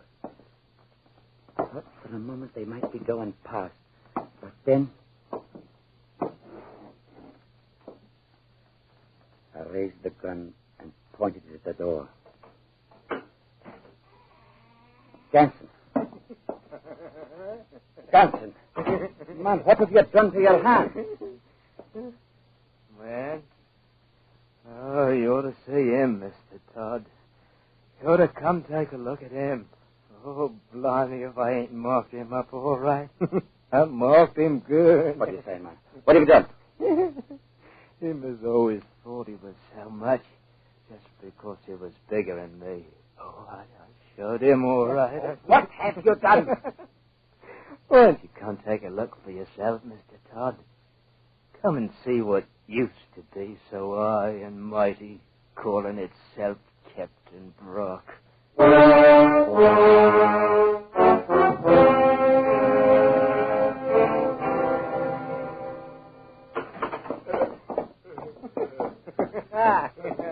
Take a look at him, Mr. Todd. He ain't quite so tough now as he was before. No. What have you done to him? Please do not let him hit me. Please don't let him hit me again. With my own 2 hands, I've done it, Mr. Todd. I beat his face to a pulp, I did. No man while he's helpless. You're as bad as he is, Johnson. Please do not let him hit me again, Mr. Todd. He's not going to hit you, Brock. Get to your room, Johnson. Go on. Oh, all right, Mr. Todd. Anyway, I marked him. I marked his face up good so it'll show for a long time. Don't let him hit me again. Shut up, you great blubbering baby. Most likely you'll live through it all right. Though you may never look the same again. Hey! You've been having a bit of excitement. Oh, Mr. Simpson. I docked at the wharf 10 minutes ago. The boys told me what had happened. Good Lord. You did all that? Well, not to his face. Ganston has been settling up an old score. I'm afraid the little man has a vicious disposition. I never thought I'd see it. Brock, crying like a baby. Aye. And the sound of it fairly sickened me. Suppose we step outside and let him be. Don't let him hit me, please, don't.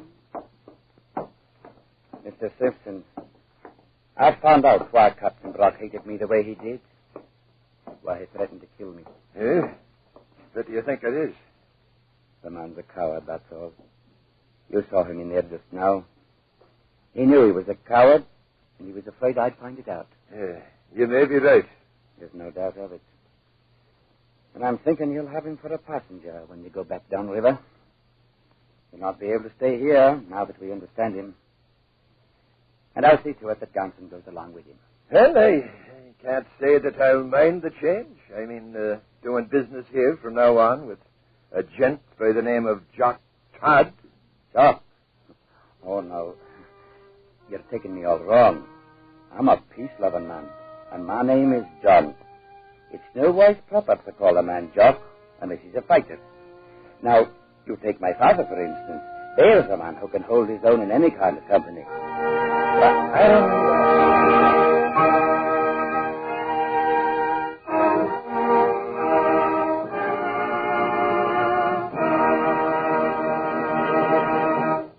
Escape, produced and directed by Norman MacDonald, tonight brought you John Jock Todd by Robert Simpson.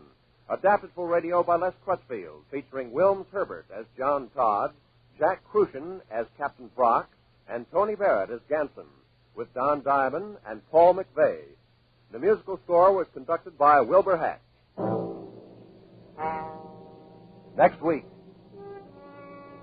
You are rushing forward through time, far into the future, trying desperately to flee the clutching fingers of a band of night creatures, a dreamlike horror from whom there seems no escape.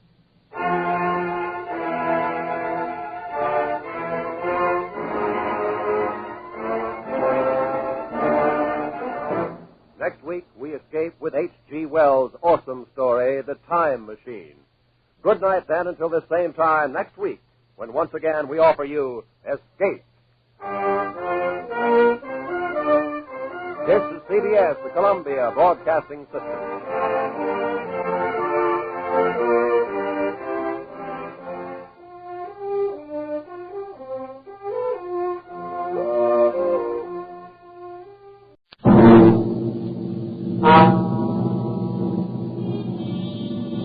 Escape.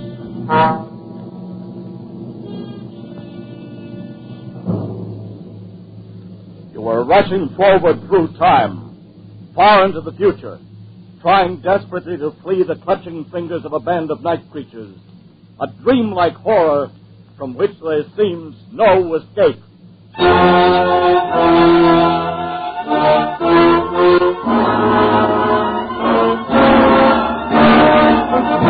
Escape, designed to free you from the four walls of today for a half hour of high adventure.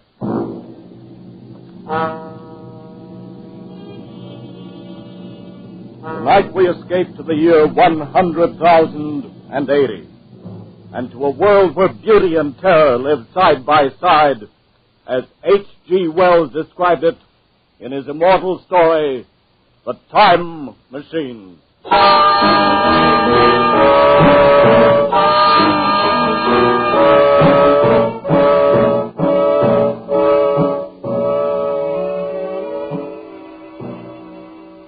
You must be mad, Dudley. A time machine. Yes, my friend. A time machine. This thing? This very thing. Well, this contraption, this whatever it is, made of quartz and brass and ivory, with its levers and dials and its seat in the middle. This is the result of 3 years' hard work? I promise you, Fowler, that on this machine, a man can go wherever he likes in time. By working these levers, a man can choose his century, his year, his very day. Oh, that's impossible. It's out of the question. In one of the journeys I've already taken on this little contraption. Well, I'm afraid you're having a bad dream. You mean I've developed into a liar? Very well, you shall have proof, my friend. Oh. Just climb on, Fowler. Sit in the seat with me. I'll take you for a little spin. You mean right now? Right now. Well, just in case it should work, aren't there any preparations we should make? No, Fallon. You won't need any luggage on this trip, not even a toothbrush. You'll be back in less than a minute. All right. I'm on. Now what? Hold tight, because it sways a good deal. I'd hate to lose you. Well, I can't be frightened, Dudley. Then you're braver than I am. Tell me, what time is it? It's just 12 noon. Before we start, I want to adjust this control a bit. Is everything shipshape? Oh, yes. Tell me, did you notice anything just then? Only a noise, a humming noise, nothing else. And what time is it? You just asked me, old man. That's funny. What? My watch says 11 o'clock. I could have sworn it was noon a moment ago. Must be something wrong with it. There's nothing wrong with the watch. It's only that I touched the lever to test it. And we've gone forward a full day. 23 hours at any rate. Dudley. Have you finished scoffing, Fowler? Yes, I believe I have. Then hold tight. This will be the real article. I'm ready, Dudley. Good man. Well, say goodbye, Fowler. Say goodbye to 1948. We went off with a shattering jar, with machines swaying under us. The walls of Dr. Dudley's laboratory suddenly fell away, and night was speeding after day like the flapping of a black wing. I saw the sun hopping across the sky, leaping swiftly across it every second, and every second marking a day. I saw the moon spinning through her quarters like a ball, from new to full, all in the twinkling of an eye. Trees grew and blossomed like puffs of smoke and then passed away, and all the while we were going faster. And now our pace was a year a second, so that second by second the white snow flashed across the world and was followed by the bright, brief spring. And still we went on into the future. How do you feel, Fowler? Sort of weak and very dizzy. Don't let go. Don't fall off. Where are we? How far have we come? We're in 100,000 and 50 and 60 and 70. That's enough. Stop it, Dudley. I can't stand anymore. Stop it.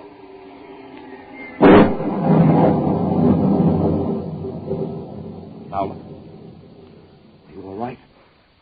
I believe so. No broken bones. What happened? I'm not sure. I must have stopped too suddenly. Where are we, Dudley? Look around for yourself. On a wide lawn, in a beautiful, vast garden. I meant geographically. Just where we were when we started. We're standing exactly on the spot where my laboratory stood 100,000 years ago. And the year? 100,080.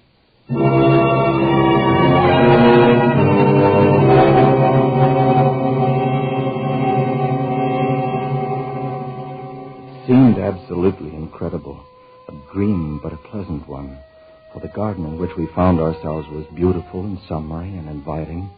At some distance we could see a large, imposing building. All was quiet and peaceful, almost too much so. And a sense of strangeness, of incredible strangeness, sent a shiver up my spine. 100,080.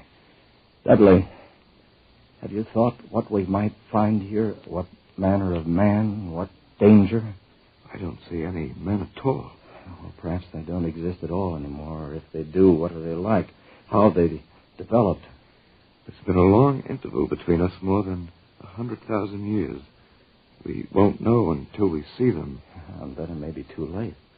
Suppose the race has lost its manliness and has become a savage animal. Do you want to go back? Yes, Dudley, I'm frightened. Let's go back. Dudley! From over there in the bushes. Sounded human. Come on. But Dudley, we don't have any weapons. Come on. Oh, it's a child. Look, it seems to be a very small girl. There's been a beast here of some kind. It struggled with her. Look at the marks on her arms. See here, my dear. You'll be all right now. You won't be harmed. Of course. She wouldn't understand English. I don't think it's that. She's motioning us to go with her. I don't believe they have any language at all, Dudley. What about the animal? Did you see him? No, not a glimpse. It was too fast for us. Perhaps we'd better go back, Dudley. Girl seems to be all right now. Leave her like this. Without seeing her people and the way they live. You want to go back so soon? Yeah, I've had enough. Well, they haven't, old man. Because they're here. All around us.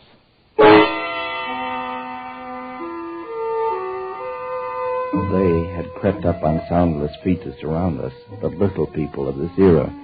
And the girl we'd saved was not a child, but a full-grown woman. For they all stood 4 feet high, dressed in simple tunics, beautiful creatures, but terribly frail, with a plump, soft kind of frailty. Their mouths were small, and their little chins ran to a point, and they made no sound.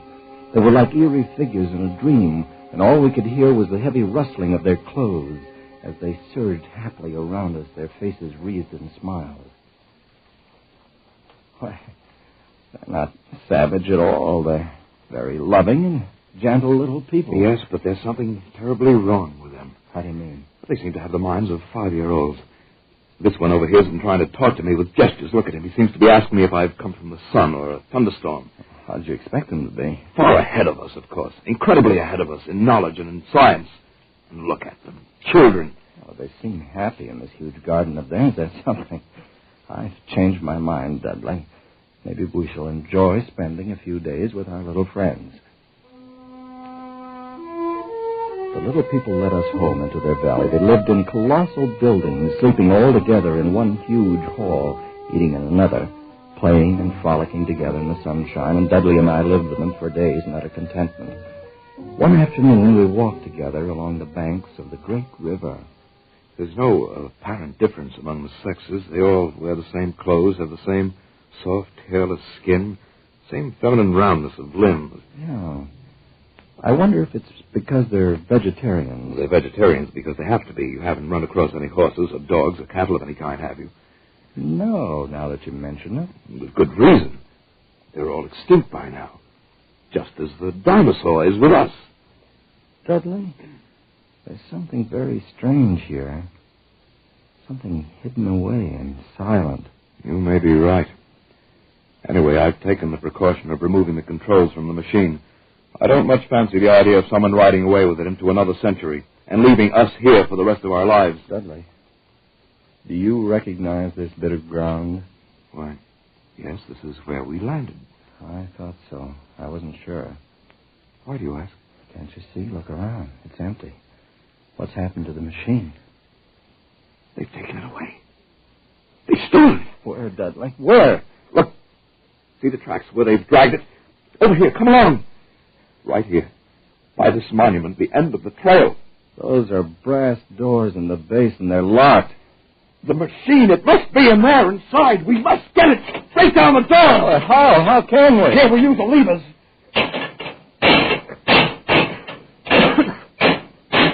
It's no good, Dudley. They're solid. We'll never break through. Never?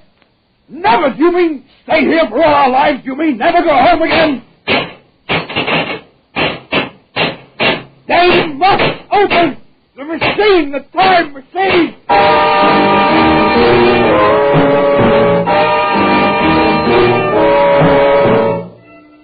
The time machine was gone. The brass doors of the monument held. Our retreat was cut off, a thin line by which we could make our way back home, back to our own time and our own people. But there seemed nothing we could do. We had no way of communicating with the little people, of asking what they had done with the machine and why and how to get it back. They merely stood around and watched our vain efforts. There was nothing hostile in their attitude. They were more like simple, wondering children. Only one, the young woman, Weena, whose life we had saved on our first day, had become really friendly.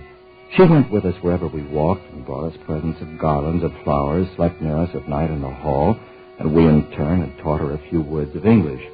Now, we redoubled our efforts, like men racing against a clock, so that we might speak to her and discover the secret of our immense loss. No, not these, Dudley. No. How can you be so sure that your people didn't steal the machine? Aren't there any thieves among them? Are they all perfect? That's a lot, Dudley. We'll waken them. Besides, she doesn't understand. But the thief must be sleeping somewhere in this hall. Weena, they take machine. No, Dudley. No. Who then? Who? We are friends. Yes, friends. We must have machine. Yes, Dudley. Yes. Who took machine? Are there other people? Not yours. Others? What about those doors, Weena? Doors. Open. No. Oh, no. Weena, machine in there must open. No. No, not open. All right, my dear. Go to sleep. Get some rest. Yes, Dudley. Sleep. You too, fella. Try anyway. Yeah, I've tried. It's no good. What's to become of us, Val? Are we caught here in this century? Should we spend our lives with the little people and their secret? Try to sleep, Dudley. We'll go back to the monument tomorrow. We'll find a way of breaking in. Dudley. Yes? Did you just... There it is again. What? Something on my face. Cold and frozen with the touch. On my face and in my hair. Cold as death. Dudley! You're right, my boy. There's something in here with us. I smell the grave. What was it? I don't know. But look at them. The little people are all awake. It's as though they've been stampeded. Let's get out of here. I want some fresh air. We went quickly through the hall and outside, away from the frantic rustling of the little people and into silence. The moon was full just overhead, and it was close to dawning. There was a faint sound speeding close behind us, and we turned, our nerves ragged and our muscles tensed. But it was only Weena coming swiftly to join us. Weena, come closer, my girl. Dudley. Tell us, what do your people fear? What makes them afraid? Afraid? Darkness. And there is something. What do you mean, darkness? Dark things. Dark places. Night. Why? Why? I don't know. Why should they be afraid of the night, Dudley? Perhaps it's not the night alone. Dark places. That's our cue. Perhaps it's something underground.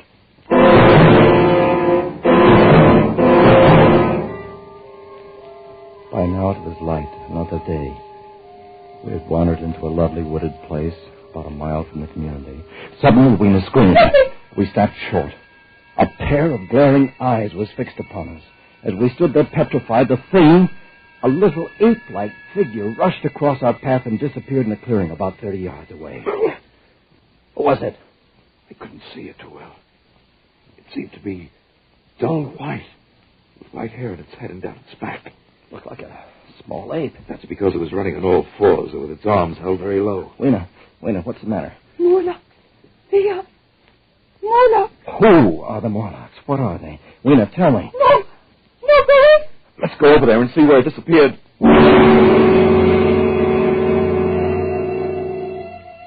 In the clearing, we found a round, well-like opening. I leaned over and looked down a deep shaft, and as I did so, I saw a small white creature retreating down a ladder in the well.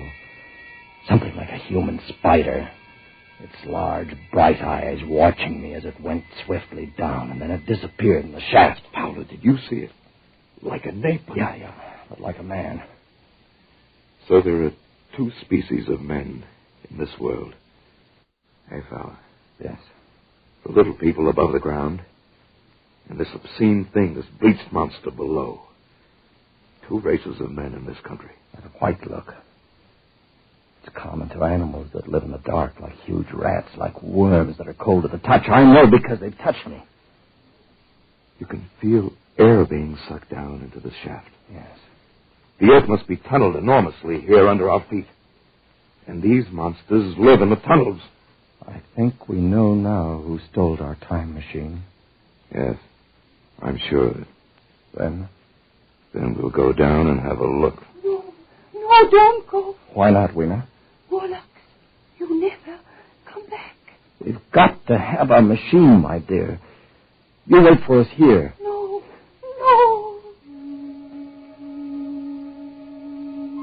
But we went down metallic bars that were meant for creatures so much smaller than we. Down we climbed, down, ever in darkness.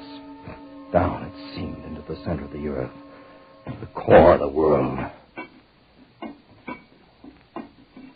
How much longer? We won't know till we reach bottom. We can only stop and rest. It can't be much further. I'm so terribly tired. Hang on, old man. You hear that? Like machinery. We're almost there. Oh, thank heaven for that. All right, Fowler. I'm at the bottom. Come along, just a few more steps. Give me your hand, Fowler. Good. We're here. In the land of the Morlocks. You have a match? Yeah. Here. There seems to be a large vaulted cavern at the end of the passage. What do you suppose they'll do if they catch us? I have no idea, so we'd better take care not to get caught. Another match. That throbbing noise. It's probably the ventilating system pumping air down. There must be thousands upon thousands of these Morlocks living under the earth. And we haven't seen any yet, except for our friend who came down ahead of us. Why do you suppose they wanted our time machine? I think they wanted us, Dudley, not the machine. And we've come to them. We must. It's our only chance. Fowler! If that noise does come from air pumps, why is it so stuffy here? So oppressive. Dudley, that smell. Blood. Light another match. Dudley, look! Straight ahead on the white metal table. It's set for a meal. Yes, with a big chunk of bloody meat. And we know that cattle are extinct. What do they feed on, these Morlocks? Don't you know? I guess I do. Another match. All right, Dudley? Dudley? I haven't got any more. We've used our last match. All right, we'll have to go back there then. We know the secret now, anyway. The Morlocks living here underground are the masters of this age. And our friends up above. Fatted cattle, fed by the Morlocks, clothed and supplied and housed until the day when they're cut out from the herd and brought underground as food. This is the future you're looking at. This is what we men of the 20th century shall come to. Dudley, what is it? I felt hands, cold hands. Take one of these levers. Use it as a weapon. Lash out. Against the wall. Fowler, here beside me. Dudley, what do we do? Do! Fight them! Can't use your evil man like this! Dudley, they're all around us. This way, Fowler, this way! Back this way! We went back in that evil darkness, fighting every step as we went. Back to those projecting bars, kicking and clawing ourselves loose from their pallid, grasping hands and climbing up again toward daylight and freedom, away from their stench and the eagerness of their icy hands. And they didn't follow, for daylight was their enemy and their great fear.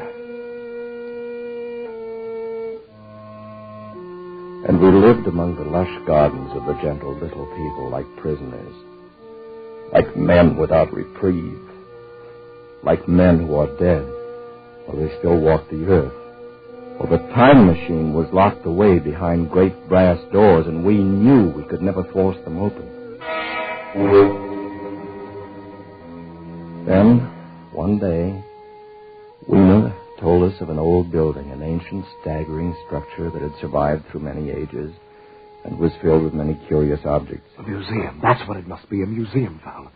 Perhaps from some earlier time. Oh, I'm in no mood to go looking at a museum. But don't you see?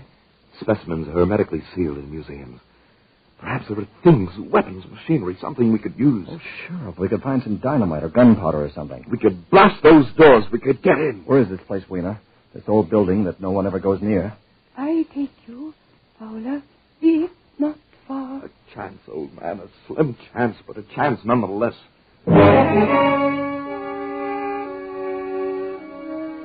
All day we wandered through the great ruined halls. The building had been deserted and in disuse for perhaps a century. The childlike men of that time had long since ceased to care about anything but their own personal comforts. It was late afternoon and growing dark when we came upon the chemical section. We'd found nothing useful to us until then. And now came the worst disappointment of all. And it's dust. All of it. It's been dust for centuries. Another dead end. It's hopeless. We were out of our heads to hope that nitrates would retain their form for 100,000 years. We better go if nothing here. Wait just a moment. There's something in this case.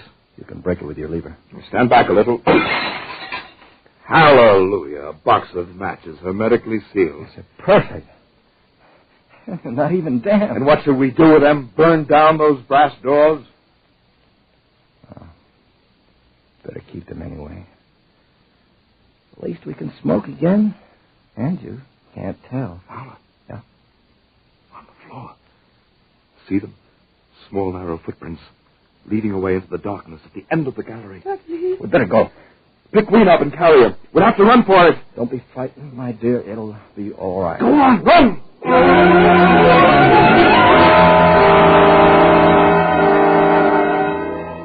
We came out of the gloom of that place into the deeper gloom of dust. Suddenly we saw we were trapped. All around us were the Morlocks.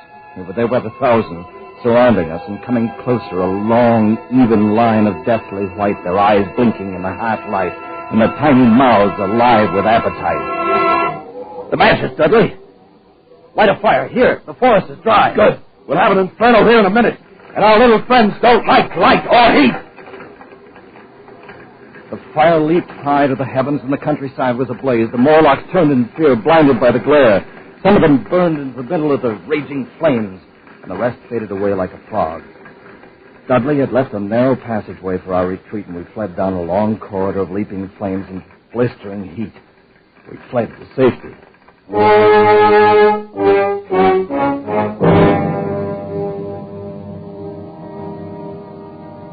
We fled back toward the community of the little people. And as we ran, we passed the huge monument with its great bronze doors that were locked tight on our time machine.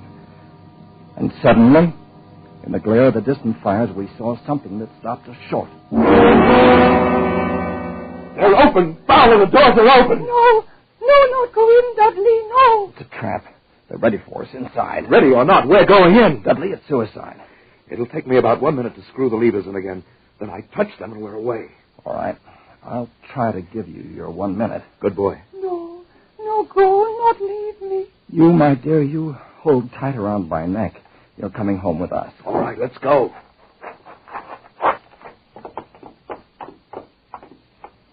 We're in. Look! The machine. They haven't found it. I don't see them. Yet. Come on, quickly. Give me that other lever. The doors, Dudley, they're closed. Get in the seat. I'll be ready in a minute. I waited for the hum that would signal our departure, and there in the darkness, the Morlocks were finally upon us. Cold, persistent fingers swarmed over my body, tugging at me, sucking me away from the machine, but I held tight to Weena as a man holds fast to life, and tried to kick them away with my feet. Hurry, Dudley! Hurry! I can't seem to get these levers. Quick, or we're done! Just another turn, and it's... There, Fowler. We're away. They're gone. Oh, we made it. You all right? I'm all right. Good. And Weena? Weena isn't with us. What happened? They tore her from my hands. At the last minute, they got her. I tried to save her. I couldn't. I know, old man.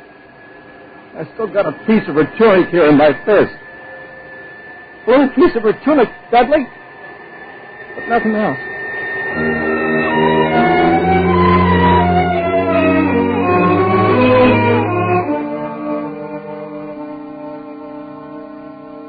And so we came home again.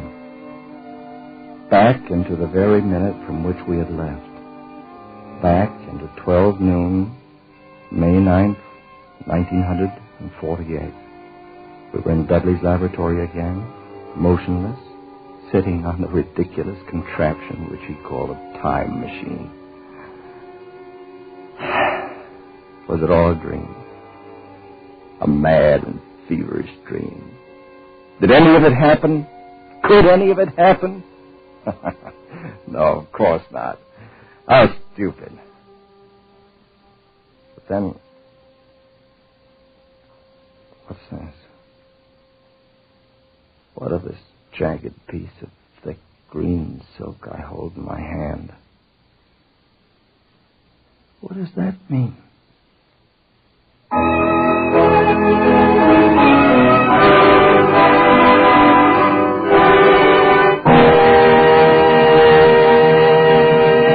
Escape, produced and directed by Norman MacDonald, tonight brought you The Time Machine by H.G. Wells, adapted for radio by Irving Ravitch, with Eric Rolfe as Fowler, Jeff Corey as Dudley, and Kay Brinker as Weena.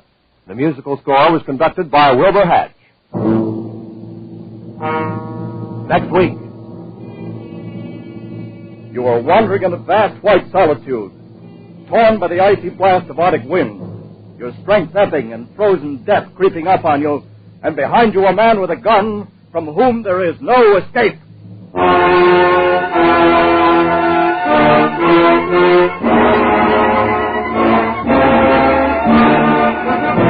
Next week, we escape with another great story of high adventure by one of the world's best-known authors. Good night, then, until this same time next week, when once again we offer you Escape. This is CBS, where 99 million people gather every week, the Columbia Broadcasting System.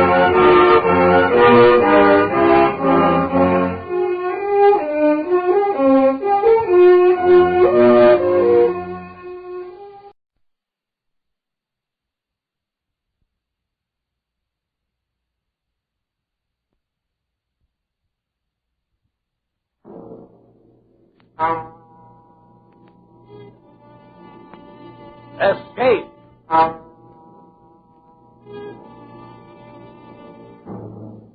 You are fighting your way through a frozen wilderness, torn by the icy blast of an Arctic blizzard, and driving you on towards certain death is a man with a gun, from whom you cannot escape.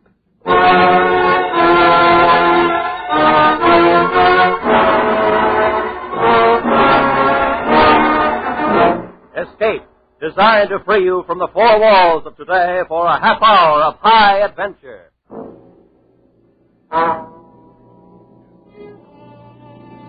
Tonight we escape to the Canadian North Woods, to a lonely wilderness where justice finds strange paths, as James Oliver Curwood told it in his famous story, The Match.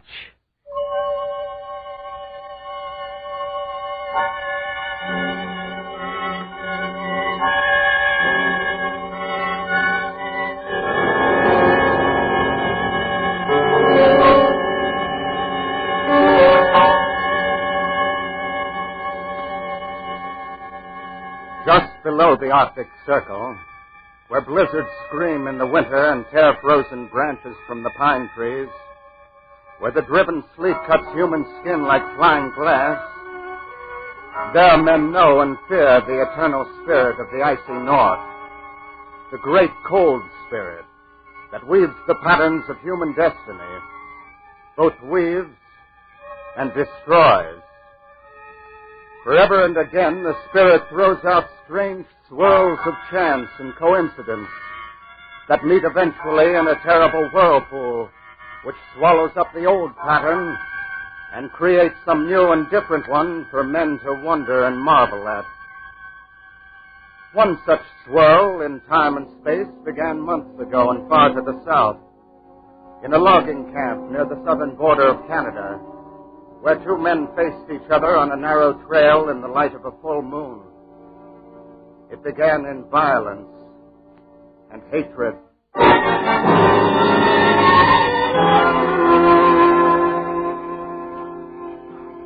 What do you want, Loring? Thorne, been talking to Jeannie. She told me what you did. Well, what about it? She told me all of it, the whole thing. Too bad, Loring. But if you can't keep your wife from casting her eye around, then that's your tough luck. There were no eyes cast around, and you know it. All right, then. What are you going to do about it? I'm not sure yet. Then I'll tell you. Nothing. You haven't got a leg to stand on. I'm running this camp and every man in it. If you don't like what I do, then get out. I'm planning to stay. In that case, you'd better get used to the way I run things. Men and women. And the next time I drop in... you dirty... That's it, eh? Well, then... Drop that knife, Thorne. Drop it! Get up, Thorne. Come on, get up on your feet. Get up, Thorne. What's the matter with you? Thorne. Thorne. That rock under his head. He's dead.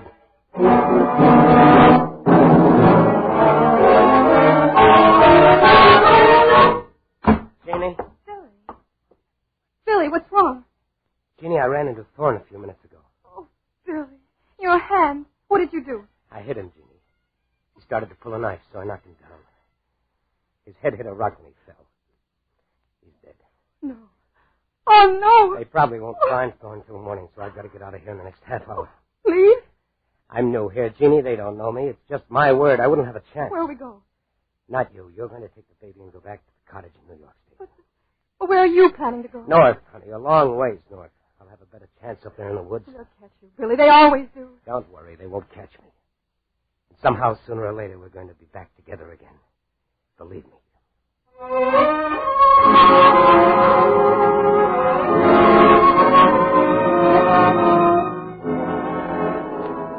And so in the South, one black swirl of chance is born and moves slowly northward through time and space.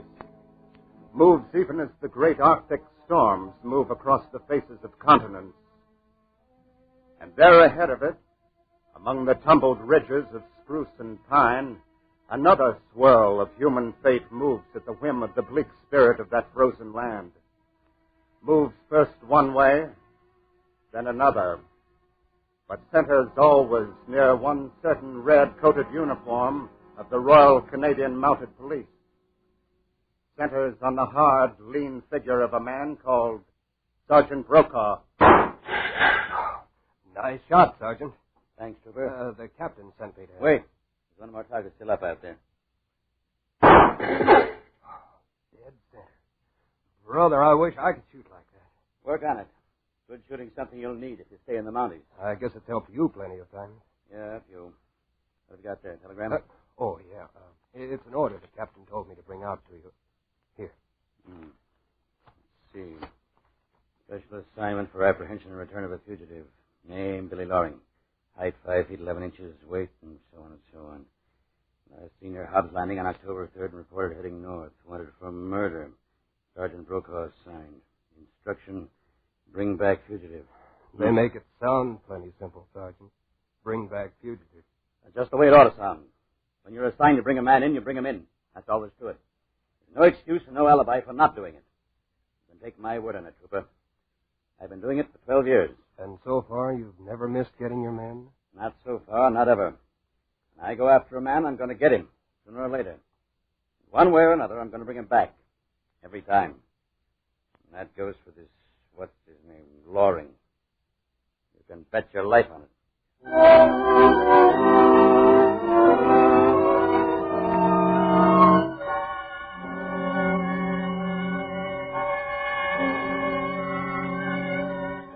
So they grew in time and space, these two great swirls of chance, the one hovering in the north and the other moving toward us slowly across 1,000 miles and through 227 days. And one night at last they met in a tiny raw pine cabin hidden in the blizzard-frozen marsh hard up against the Arctic Circle. And the wild whirlpool born from that meeting created strange, new patterns of human life and death and destiny. All right, Loring. Let's have your other wrist. There. You don't need these handcuffs. You've got me, that's that. I don't take chances, Loring.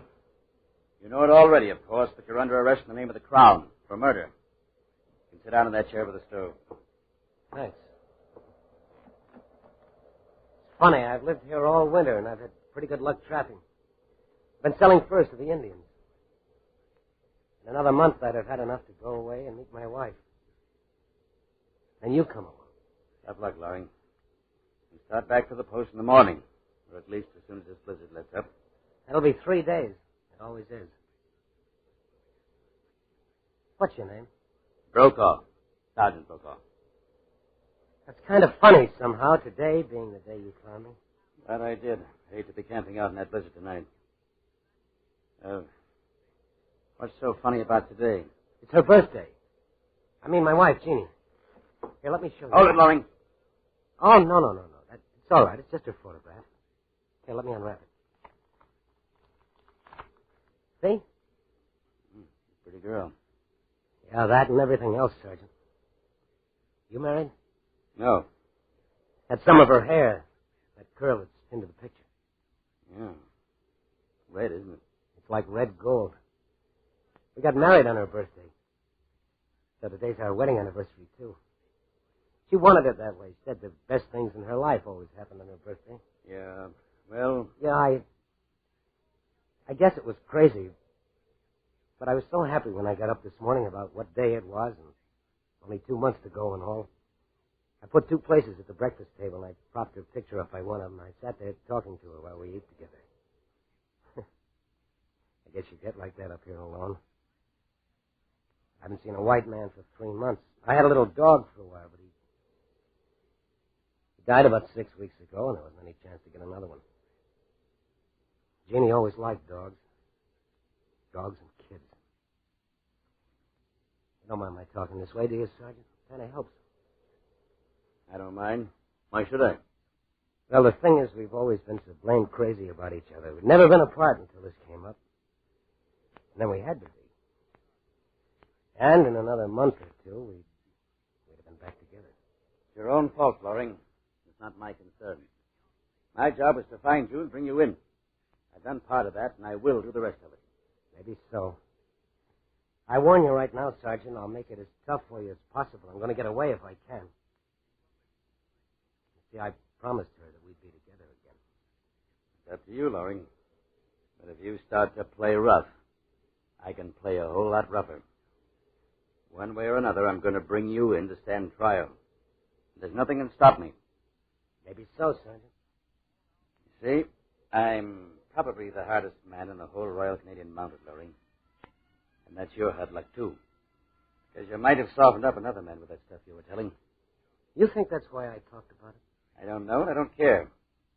The only thing that matters is that I've got a job to do. I always have done it, and I'm going to do it this time. You can depend on that. I guess duty's a big part of your life. Not a big part of it, Loring. It's all of it. Now, if you don't mind, I've come 15 miles through the snow today. I'll strive against the blizzard. I'm tired. Let's turn in. All right, sure. You can take the bunk. Leave your clothes on. Is it all right if I get that photograph off the table? Go ahead.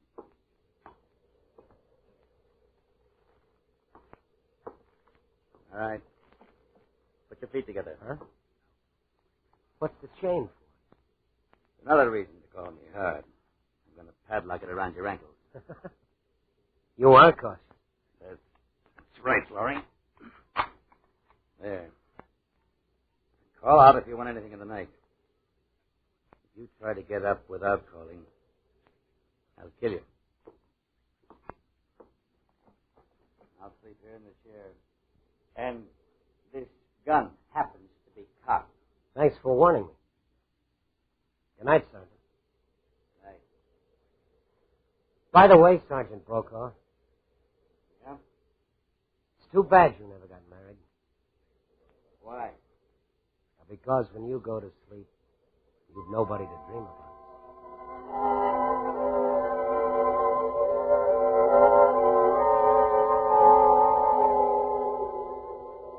Billy, Billy, darling. Can you hear me? Yes, Jean. Yes, darling. Never mind the blizzard. It doesn't matter. We've been in storms before. Yes, I remember. And today's my birthday. And also the day we were married. Nothing can really hurt us. Everything's going to be all right. Yes, Jean. Yes, everything is going to be all right. Billy. Yes, Jean. Remember one time in the fall? We built a bonfire and roasted ears of corn. That was in the field back of the cottage. Yes, 2 years ago. That was on your birthday, too. Yes. And do you remember how the smoke would always get in your eyes? And how it would follow you around and make you cough and sneeze? Sure, I remember. Remember? The smoke, Billy. The smoke. Sure, I remember. Billy. The smoke. The smoke. What? Smoke. The cabin's on fire. Sergeant. Sergeant Brokaw. Wake up, the cabin's on fire. Good Lord. Will you get this chain off my feet? I can't walk. No time. The whole roof's on fire. Here. I'll carry you. Oh, can't see the door. Oh, here it is. Well, looks like we made it. Thanks, Sergeant. I gotta get back in there. All our stuff's in there. You can't make it. There goes the roof.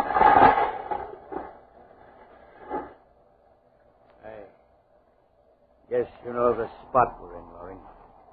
Yes, I know. Our heavy coats, mittens, snowshoes, and all of our food is burning up inside. And it's 40 below, and the blizzard's just starting. Here, you can't lie there in the snow. Get that chain off your ankles. There you are. Thanks, Sergeant. What about the handcuffs? Hey, stay on, Loring. Are you crazy? What difference does it make? We haven't a chance. You know that as well as I do. Yeah, I know. We couldn't be any worse off. We don't even have a match. I saw you fill your case and put it in your coat. It's inside there. We don't even have a match. I know that, Loring. I know everything else you're going to tell me. You don't have enough clothes to keep us from freezing to death. If we stay here and keep the fire going, we'll starve. It's 60 miles to the nearest post and 20 miles to Thoreau's, the next cabin down the trail. We might make 10 miles if we're lucky. More likely 5. That's right. So why the handcuffs? You've been living up here for 3 months, Loring. I've got an idea. You probably know some cabin a lot closer than Thoreau's. Some Indian or a trapper. Maybe not more than 2 or 3 miles away. You want to start breaking trail? Well, suppose I did. What of it? Something good has always happened to me on Jeannie's birthday, and I think it has this time, Sergeant.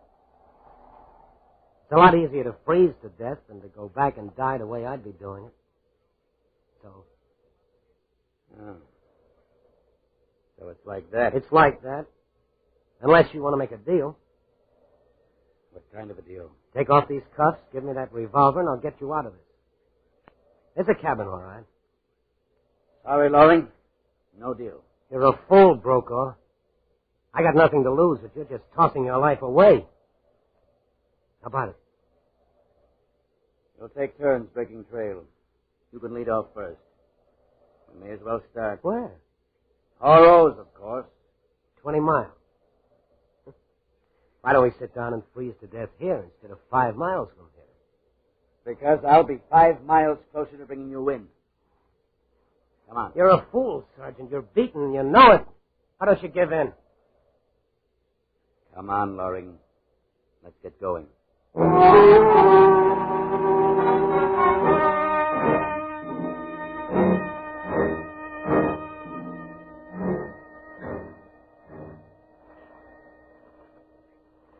Loring, how far do you think we've come by now? I don't know. Let's rest for a minute. Yeah, pretty winded myself. 5 miles, you think?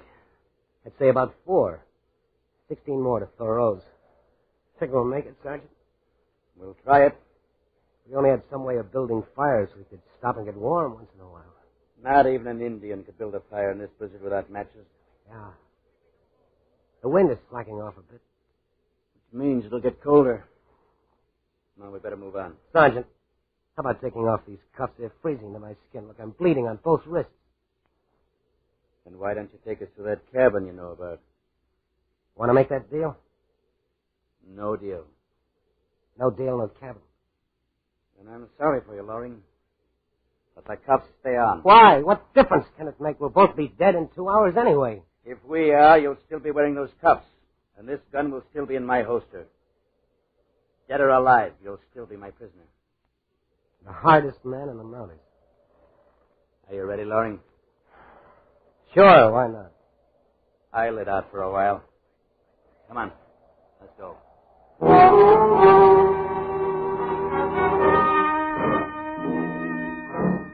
Of all those who dwell in this frozen land, the bleak, cruel spirit of the North is known best to men on the open trail. There, facing the breath of the blizzard, eyes blinded by the driving sleet, a man feels his soul grow small within him. And when that happens, his mind may turn to strange fantasies and to memories of a faraway voice.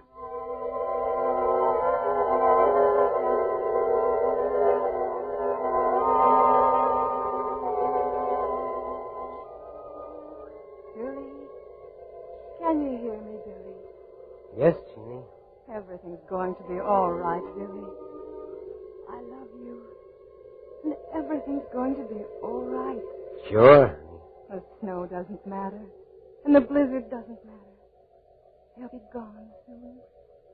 And there'll be only us. Yeah. I can see you now standing there at the gate. In front of the cottage. That's right, darling. Don't look at the snow and the icy trees and the storm. Look at me instead. See? Yeah. It's spring. The sunshine. And I'm wearing my hair the way you've always liked it. It's in curls all tumbled. See, Billy? Yeah. Oh, Jeannie.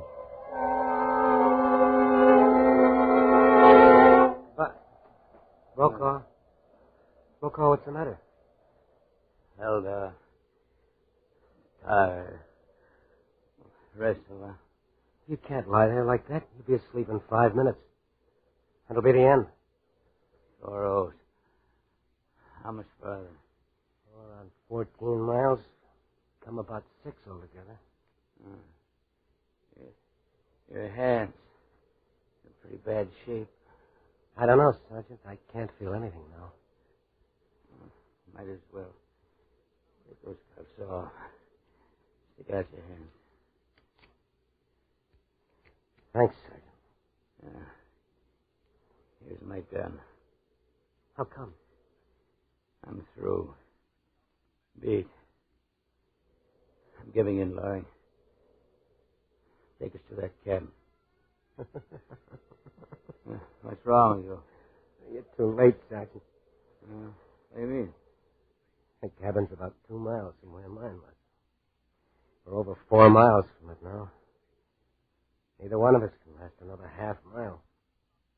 Yeah. I guess you're right. Well, looks like you win, Laurie. You might call it that. Tough on you, though. I was going to die anyway. Well, may as well keep moving. Why? This is as good a place as any. Not going to stop trying as long as I can move. You can do what you like, Laurie. I'm going on. Wait a minute, Sergeant. If we had a fire and we could get warm for a while, then we could make that cabin without much danger. Yeah, we haven't. Suppose I say the word that'll save both of us, get us out of this. Will you go back to headquarters and tell them I'm dead? No, I can't do that. In 12 years of the service, I haven't run up a white flag once. I'm not going to do it now. Dying or no dying. Duty, huh? Call it whatever you want. We'll make you square offer, though. Pull us out of this, and I'll give you 24 hours head start. As soon as we're both on our feet again. You're all right, Brokaw. Funny, I don't even know why I'm doing this. I Couldn't let you go on down the trail there. You'd stumble into a drift and be dead before you made half a mile, and I'd have been safe then. Funny, I don't know why I'd do it. Maybe it's on account of her. What's your plan, Larry? What have you got in mind? I'll take the offer of 24 hours, Brokaw. I've got a match. Match? Yeah, just one. I remember dropping it in my pants pocket yesterday. It's on this side. Maybe you can get to it. Your hands are in better shape than mine. I can't seem to... Yeah. Here it is. It's dry, too. Don't drop it. It's the only one. Yeah. Gotta have some branches. Dry back. Here. You hold it while I get some off that birch tree. All right. Match. Don't drop it, Lawrence. Pull it, careful. Yeah, I got it. Bark's dry underneath. Ought to be all right. That should burn all right. We ought to have some dry paper, just to make sure. I've got some. Hold the match. Oh, paper wrapped around that photograph. Here you are. Funny, I was thinking about her when I remembered the match. I guess she's the one that's really going to light this fire. There it is. You want to strike it? You want me to? You go ahead. My hands are still pretty stiff. All right. You want to have something dry to scratch it on? There's a gun file in my same pocket. Reach in and get it. All right. Yeah, here it is. All right. Well. It's up to her now. All right, Jeannie, strike the match. Oh. Brokaw.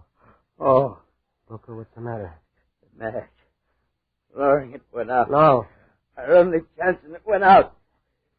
I gotta get moving. I gotta get this door open. Brokaw, you can't make it. I gotta go. As long as I'm alive. I gotta keep going. Brokaw, you don't have a chance. Brokaw! It's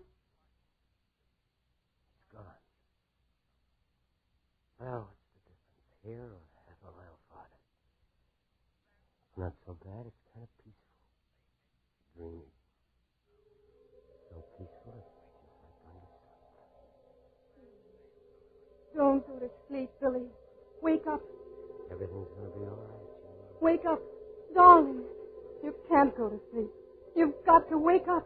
Everything's all right. The smoke, Billy. Don't you remember the smoke? Huh? We're going to be together again. Open your eyes. Huh? Together again. Open your eyes. Huh? What? Smoke. The fire. It's burning. Spark from that match must have caught. Jeannie! The fire is burning. The fire!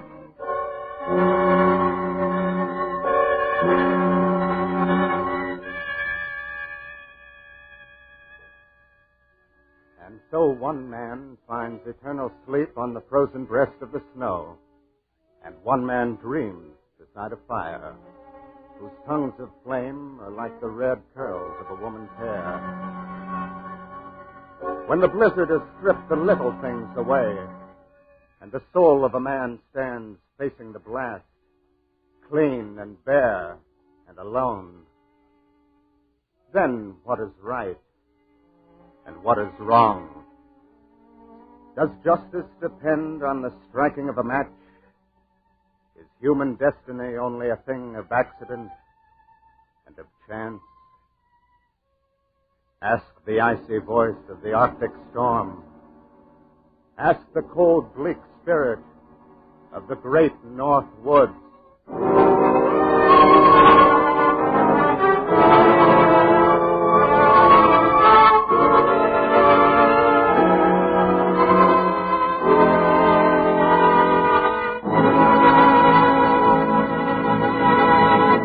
Escape is produced and directed by Norman MacDonald, and tonight brought you The Match by James Oliver Curwood, adapted for radio by Les Crutchfield, with Frank Lovejoy as Billy, Wilms Herbert as Sergeant Brokaw, Cynthia Corley as Jeannie, Nestor Paiva as Thorne, and Clark Cuney as the trooper, with Stan Waxman as the narrator. The musical score was conducted by Wilbur Hatch.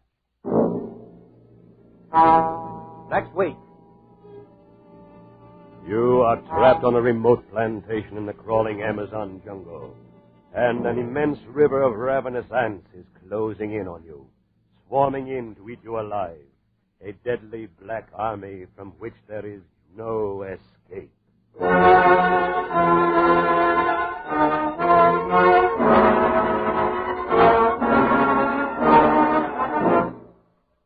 Next week, we bring back the escape story you have most requested in your letters, Carl Stevenson's gripping tale, Leiningen versus the Ants.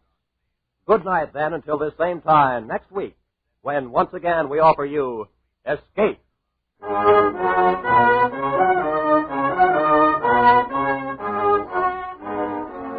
This is CBS, the Columbia Broadcasting System.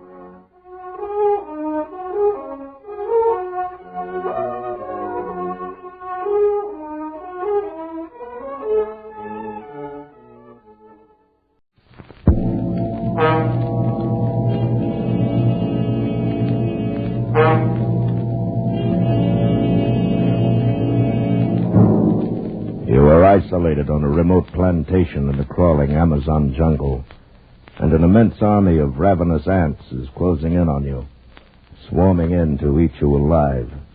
A deadly black army from which there is no escape.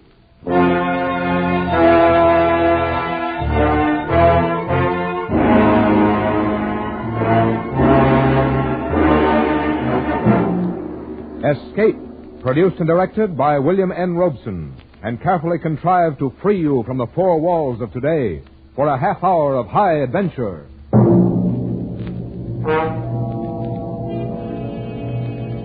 Tonight we escape to the Amazon jungle and to a creeping, crawling terror, as Carl Stevenson told it in his gripping story, Leiningen versus the Ants.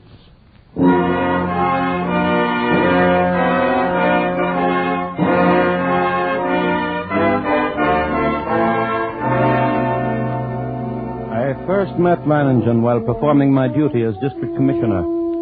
As my boat neared his plantation landing, I saw him upon the riverbank, regarding me with mild interest. A great hulk of a man with bristling gray hair, bulky nose, and pale eyes. His entire appearance somehow suggested an aging and shabby eagle.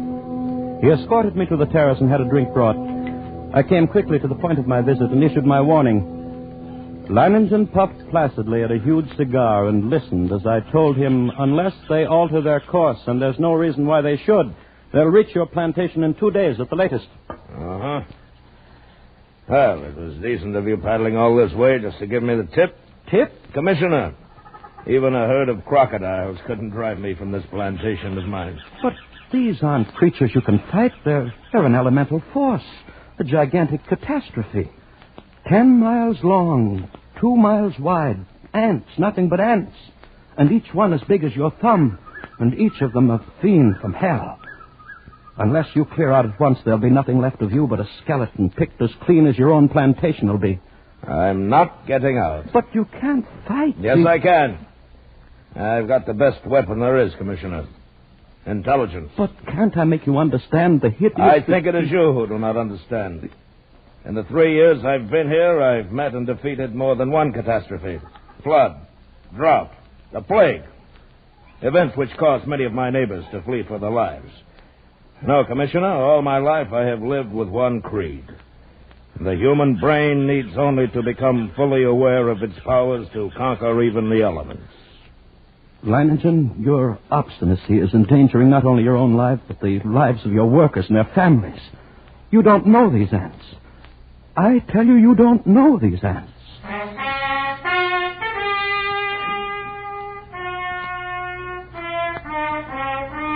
But Leiningen merely sat there, puffing at his cigar and regarding me with a smug grin, and I knew it was hopeless. As I boarded my launch and cast off, I realized I'd never met a man like that. And I could not help wondering about the strange look in the commissioner's eyes as he boarded his launch and cast off. Undoubtedly, he thought me insane. Well, he would not have been the first to think so. But I, Leiningen, knew my own powers. I was sure of myself. I knew that intelligence directed aright always makes man the master of his fate. That night, I called my Indian workers together in front of the plantation house. I saw their faces go ashen with terror as I told them that the ants were coming. Watched them as they milled around, muttering. I said nothing more to them. Finally, one of the men stepped forward. Blas, the foreman. Patron, we have worked hard here for these 3 years. All of us. We have built the finest plantation in this district. We all share in it. It has been a home for all of us and our families. Now the ants come. So? Those ditches we dug last year, the pipe we put in the ground, that was for the ants? Yes, that was for the ants. If we moved our families across the river, the ants could not reach them? Yes, that's right. And you? The ants are mighty. We know what they can do. All of us think that you are mighty. Patron, we will stay with you and fight against the ants. I knew that the men would give me that answer. I counted on it. I thought of the commissioner and wondered what he would say at such unquestioning confidence.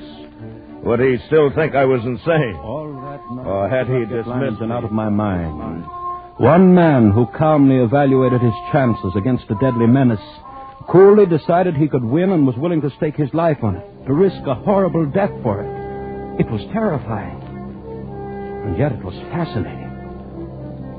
The next morning I sent for my assistant. Together we went to the huge map of the district which hung from a wall of my office and checked the last reported position of the ants. Last night they had reached here, about 70 miles above this fork in the river. Traveling southeast? Yes. Directly toward Leiningen. Toward whom, sir?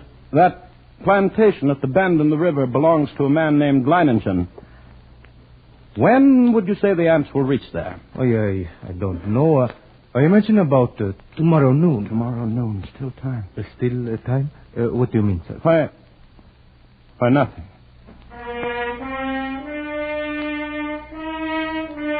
But what did I mean? Still time for what? For Leiningen to flee, or still time for me to... Even as I rejected the thought with horror, I knew that the fascination of that man was more than I could resist. That Leiningen's fight was drawing me back toward that plantation and death. I knew now past all doubt that I was going back. I had to.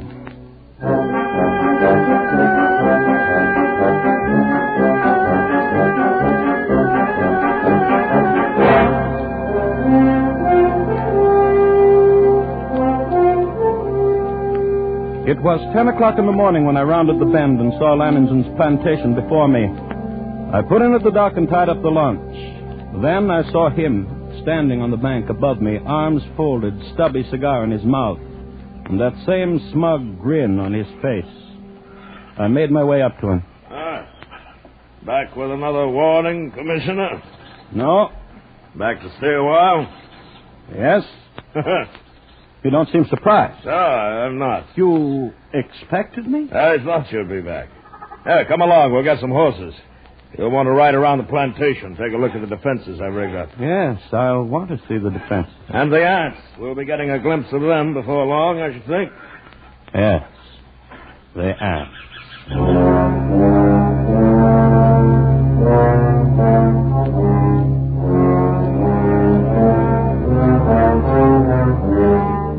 The defenses Leiningen had devised were quite impressive.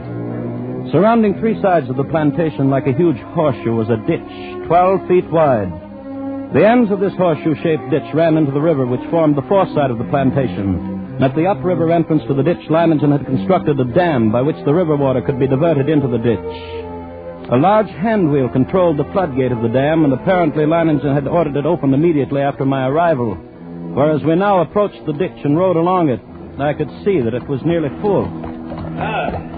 How do you like my first line of defense, Commissioner? It's reassuring, like a moat around a castle.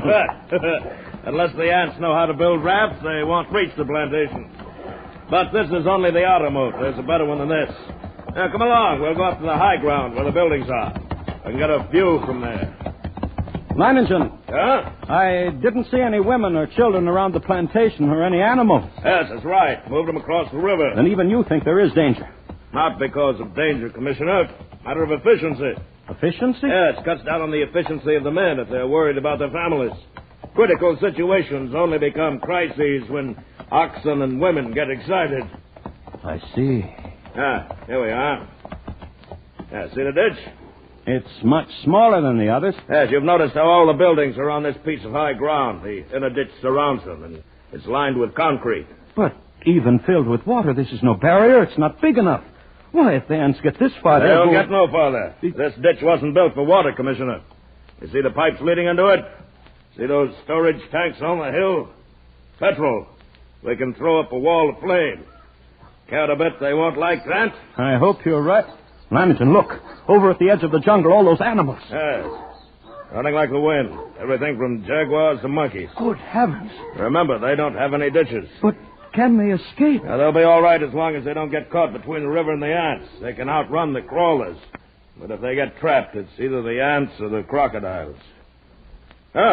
Look. Up there over the horizon.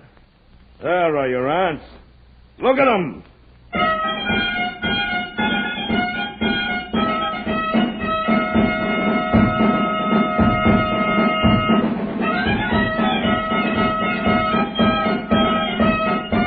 It was a sight I will never forget. Over the range of hills, as far as I could see, crept a darkening hem, ever longer and broader until the shadows spread across the entire slope, then downward, uncannily swift, and all the green herbage on the entire slope was being mowed as by a giant sickle, leaving only the vast moving shadow extending and deepening, and all was moving nearer. They're a hideous lot. Leiningen, we can't last against that. Look at them. Why, they will fill your ditches with their corpses and still have enough to destroy every one of us. We've got to run. Well, no, they haven't gotten to us yet, and they never will.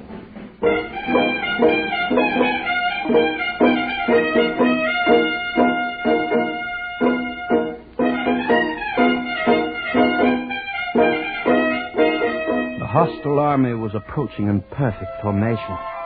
No human battalions, however well drilled, could ever hope to rival the precision of that advance. Along a front that moved forward as uniformly as a straight line, the ants drew nearer and nearer to the water ditch. As they approached, two outlying wings of the army detached themselves from the main body and started marching along the sides of the ditch, no doubt expecting at some point to find a crossing. And during this hour-long flanking movement, the main army remained still. Across the scant 12 feet of ditch, I stared at them, and they stared back at me. Solid mass, every one as big as my thumb, with reddish-black body and long legs. Suddenly, a sound so unearthly as to freeze our blood jerked our heads in the direction of the jungle on the far side of the ditch. Coming toward the ditch at a stumbling gallop was a singular being, a writhing, animal-like blackened statue with a shapeless head and 4 quivering feet.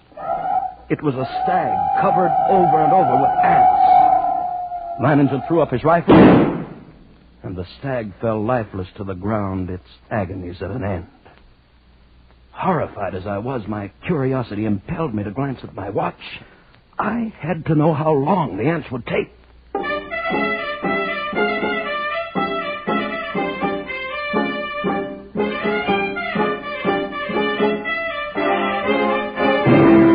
After 6 long minutes, only the white polished bones of the stag remained. Now I could see a change in Leiningen. Gone was the sporting zest of the novel contest. In its place was a cold, violent purpose. He had to beat the ants because he now knew how long it would take them once they got to us.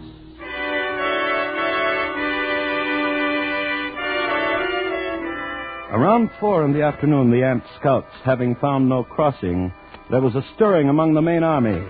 And then an immense flood of ants about 100 yards in width commenced pouring in a glimmering black cataract down the far slope of the ditch. Thousands drowned instantly, but the rest began using the bodies as bridges. Leiningen immediately swung into action. the dam. Open the floodgate a little more. We've got to get the water in the ditch moving faster. Si, senor. Look at them drown by the thousands. But they keep coming. Even though the current carries many of them away, they're advancing. Well, we'll fix them. What? How about those shovels and petrol sprinklers? You passed them out to the men? Yes, sir, it has been done. Then get all hands here in a hurry. This looks like a spot for action. Hey. Commissioner. Yes? Beginning to see what I was talking about? What do you mean? About intelligence being more than a match for anything it tackles. Take the ants. They've got no intelligence. If they had, they'd have attacked along the whole length of the ditch instead of a narrow front like this. They'd have been across by now. No. Too bad I'm not running their campaign for them. You can joke about it like that with ants halfway across the All right, ditch? men. Busy with the shovels now. Dump some sand and quads on them. See how they like that. You with the petrol sprinklers. Stop popping. Aha! They don't like it, Commissioner. They don't like it a bit. Look at them. Yes. But look at the ones on the far side of the ditch. Whole clumps of them rolling into the water. The rest are using them for bridges. Yes. Smarter than I thought. They're widening their front, too. Some of them are getting across.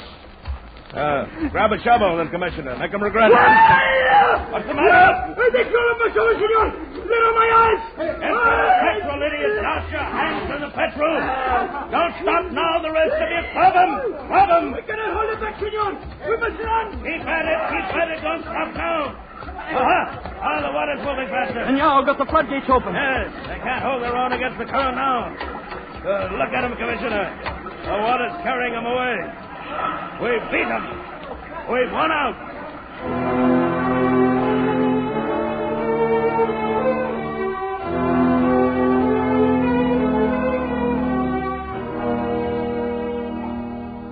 It was true. Leiningen had won. At least the opening round. The floodgates were left open to forestall any night crossing. But when dawn came, the dark blanket was still there, motionless across the ditch. Then we noticed a feverish activity on the other side of the plantation. Here, a grove of tamarind trees lined the far end of the ditch, and every tree swarmed with the crawling insects. But instead of eating the leaves, they were merely gnawing through the stems so that a thick green shower fell steadily to the ground. Well, it looks as if it's feeding time for our friends, eh? Boss. Senor. Have all the petrol pumps brought here. Get everyone over here except the lookouts on the other side. Then pass out the shovels. Si, senor. Going to deprive them of a meal? A meal? Aren't they cutting down the leaves for food? No. I wish they were. Looks like I underestimated them when I said they didn't have intelligence. What do you mean? I said if they wanted to get across, they'd have to have rafts. And that's just what they've got. Those leaves are their rafts. Even as he spoke, the leaves went tumbling down the far bank by the thousands. The current drew them away from the bank, and each leaf carried several ants. Don't worry. As long as you can keep spraying them and shoveling dirt on their rafts, they can't land. But there will be too many. It's true. Look, more leaves in the ditch all the time. Why, they'll have a solid carpet to walk across in a minute. Not so fast, Commissioner. I've still got a trick up my sleeve for them. The water! The ditch is drying up. Yes, of course it's drying up. That's the plan. Those are the orders I sent to the dam. Are you mad? As soon as it's empty, what's to prevent the... Look, the water's way down. It's almost dry. They'll be able to come across the bottom. They'll not make it. The man at the dam will have opened the gates by now. To flood the ants? Right. But what a chance to take. If anything should happen... Here it comes. Here comes the water. Yes, we'll give the crawlers a ditch to ride in. Right out to the river. There. Look at them go.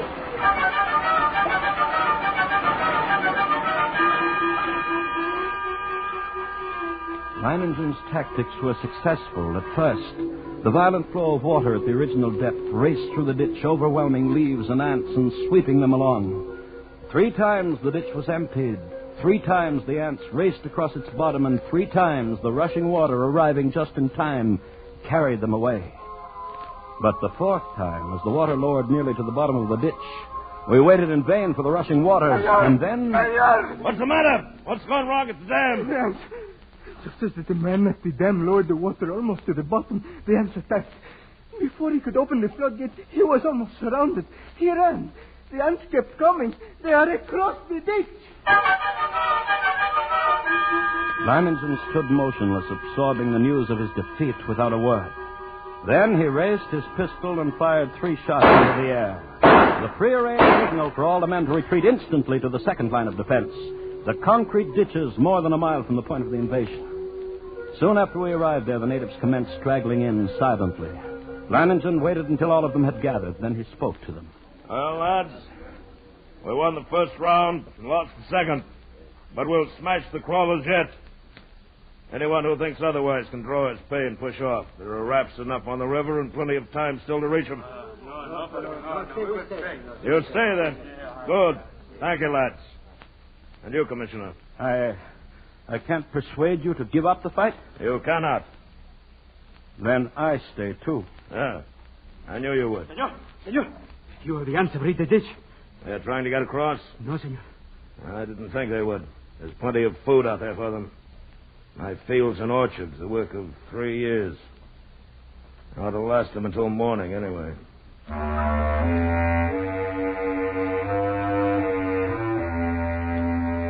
Yes, we were safe for that night. But the next morning, the black swarm was solid around us, and their shock troops were hard at work. They were dropping shreds of bark and twigs and leaves into the petrol-filled ditches, forming a floating bridge across the surface of the liquid. Leiningen stood silently watching this operation, and I could see a grudging admiration in his face. Then, after several hours, the attack came.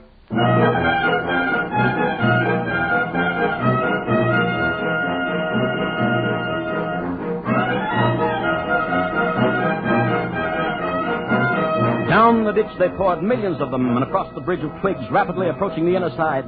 Leiningen sat motionless, watching them. Leiningen, for the love of God, don't sit there like a statue. They'll be on us in a moment. Let them fill the ditch first. Now. All right? Everyone back? Blas, hand me the torch. Now we'll see how our friends like a little heat. Flames from the ditch shot into the air, devouring ants by the millions. It was some time before the petrol burned down to the bed of the ditch, but when it did, the devils came back for more. Again, Leiningen fired the ditch to destroy them. And still again they came on, but at each successive firing, the task of the ants grew easier because of the film of ash which now covered the petrol. And as they returned to the assault time after time, a slow, sickening horror crept into my mind. I looked quickly at Leiningen, then at the petrol tanks. He read my gaze and nodded slowly. That's right, Commissioner. We could hold them off forever if our supply of petrol was unlimited.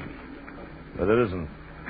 We've got enough to fill the ditch once more. Leiningen, isn't there any way at all? We've got to do something. I know. There must be a way. There must be. Yes. What is it? We'll flood the whole plantation. Flood? But how? The river's higher than any point except this high ground we're on now. If the river was dammed all the way, it'd overflow that stone breakwater and flood the whole plantation. We've got to close the floodgate at the dam. That'll do it. You're mad. The dam is more than a mile away, more than a mile away. Lads, listen to me. Listen, lads. I'm proud of you. Now, there's still a chance. By shutting the floodgates and the dam and flooding the whole plantation from the river. The moment I'm over the ditch, set fire to it. That'll allow time for the flood to wash away the ants. Then all you'll have to do is wait for me. It's impossible. You can't get to the dam, let alone back. That's where you're wrong, Commissioner. I'll get there, and I'll get back. Take care of things while I'm gone, huh?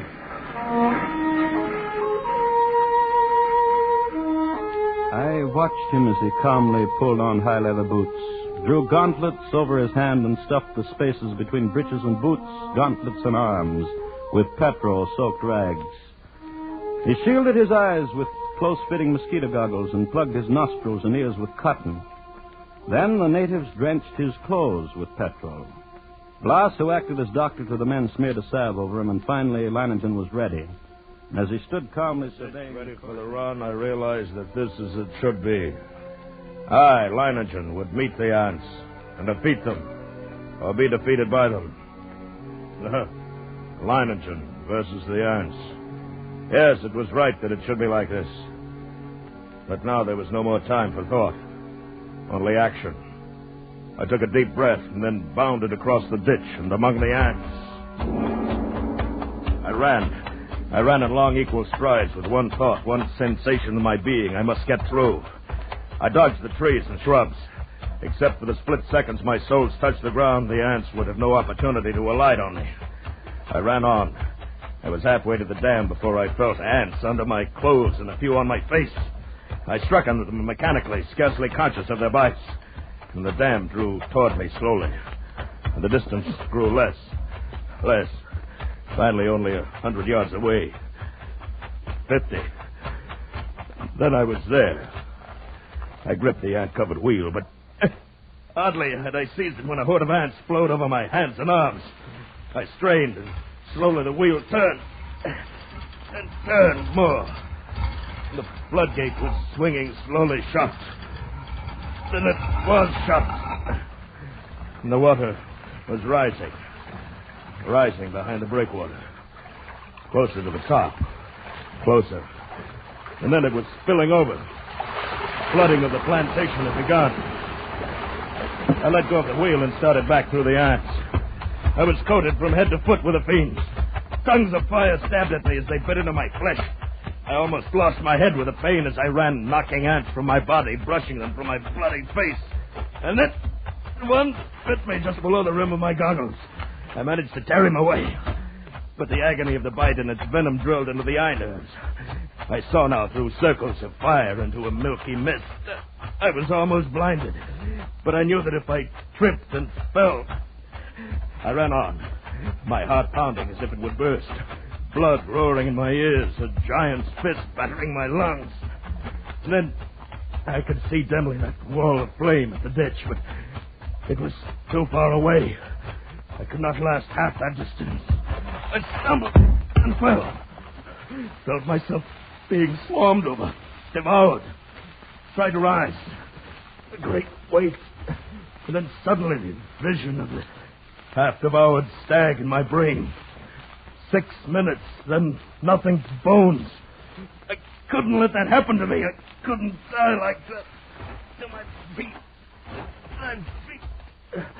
Drag myself forward. Draw the flame. The ditch. The ring of flame. Closer now. Only a little closer. It seemed we had waited for hours when all at once through the blazing ring around us an apparition hurtled and fell full length on the ground. It was Leiningen, alive with ants, unconscious, with glazing eyes and lacerated face. We rushed to him, stripped off his clothes, and tore at the ants that covered him. His body seemed almost one open wound. In one place I could see a white bone.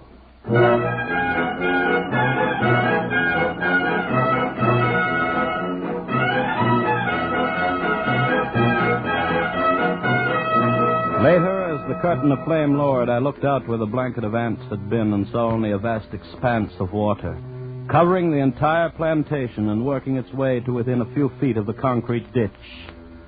The ants were gone, drowned, and Leiningen had won.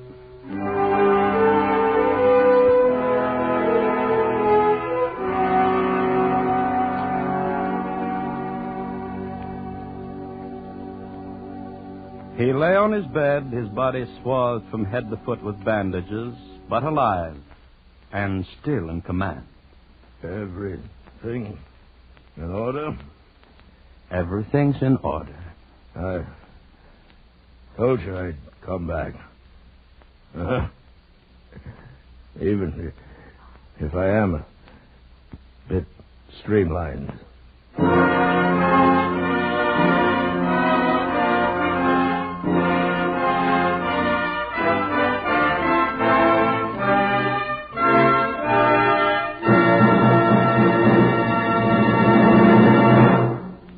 Escape is produced and directed by William N. Robeson, and tonight brought you Leiningen versus the Ants by Carl Stevenson, adapted for radio by Robert Reif, with William Conrad as Leiningen and Lou Merrill as the commissioner. Music was conceived and conducted by Cy Fure. Next week...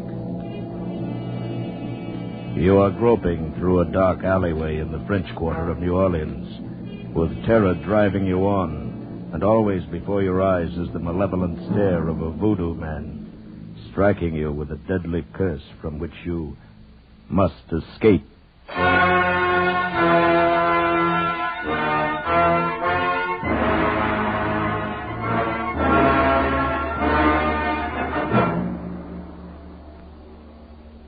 Next week, we escape with William Irish's eerie story of a voodoo-haunted band leader, Papa Benjamin. Good night, then, until this same time next week, when we again offer you Escape.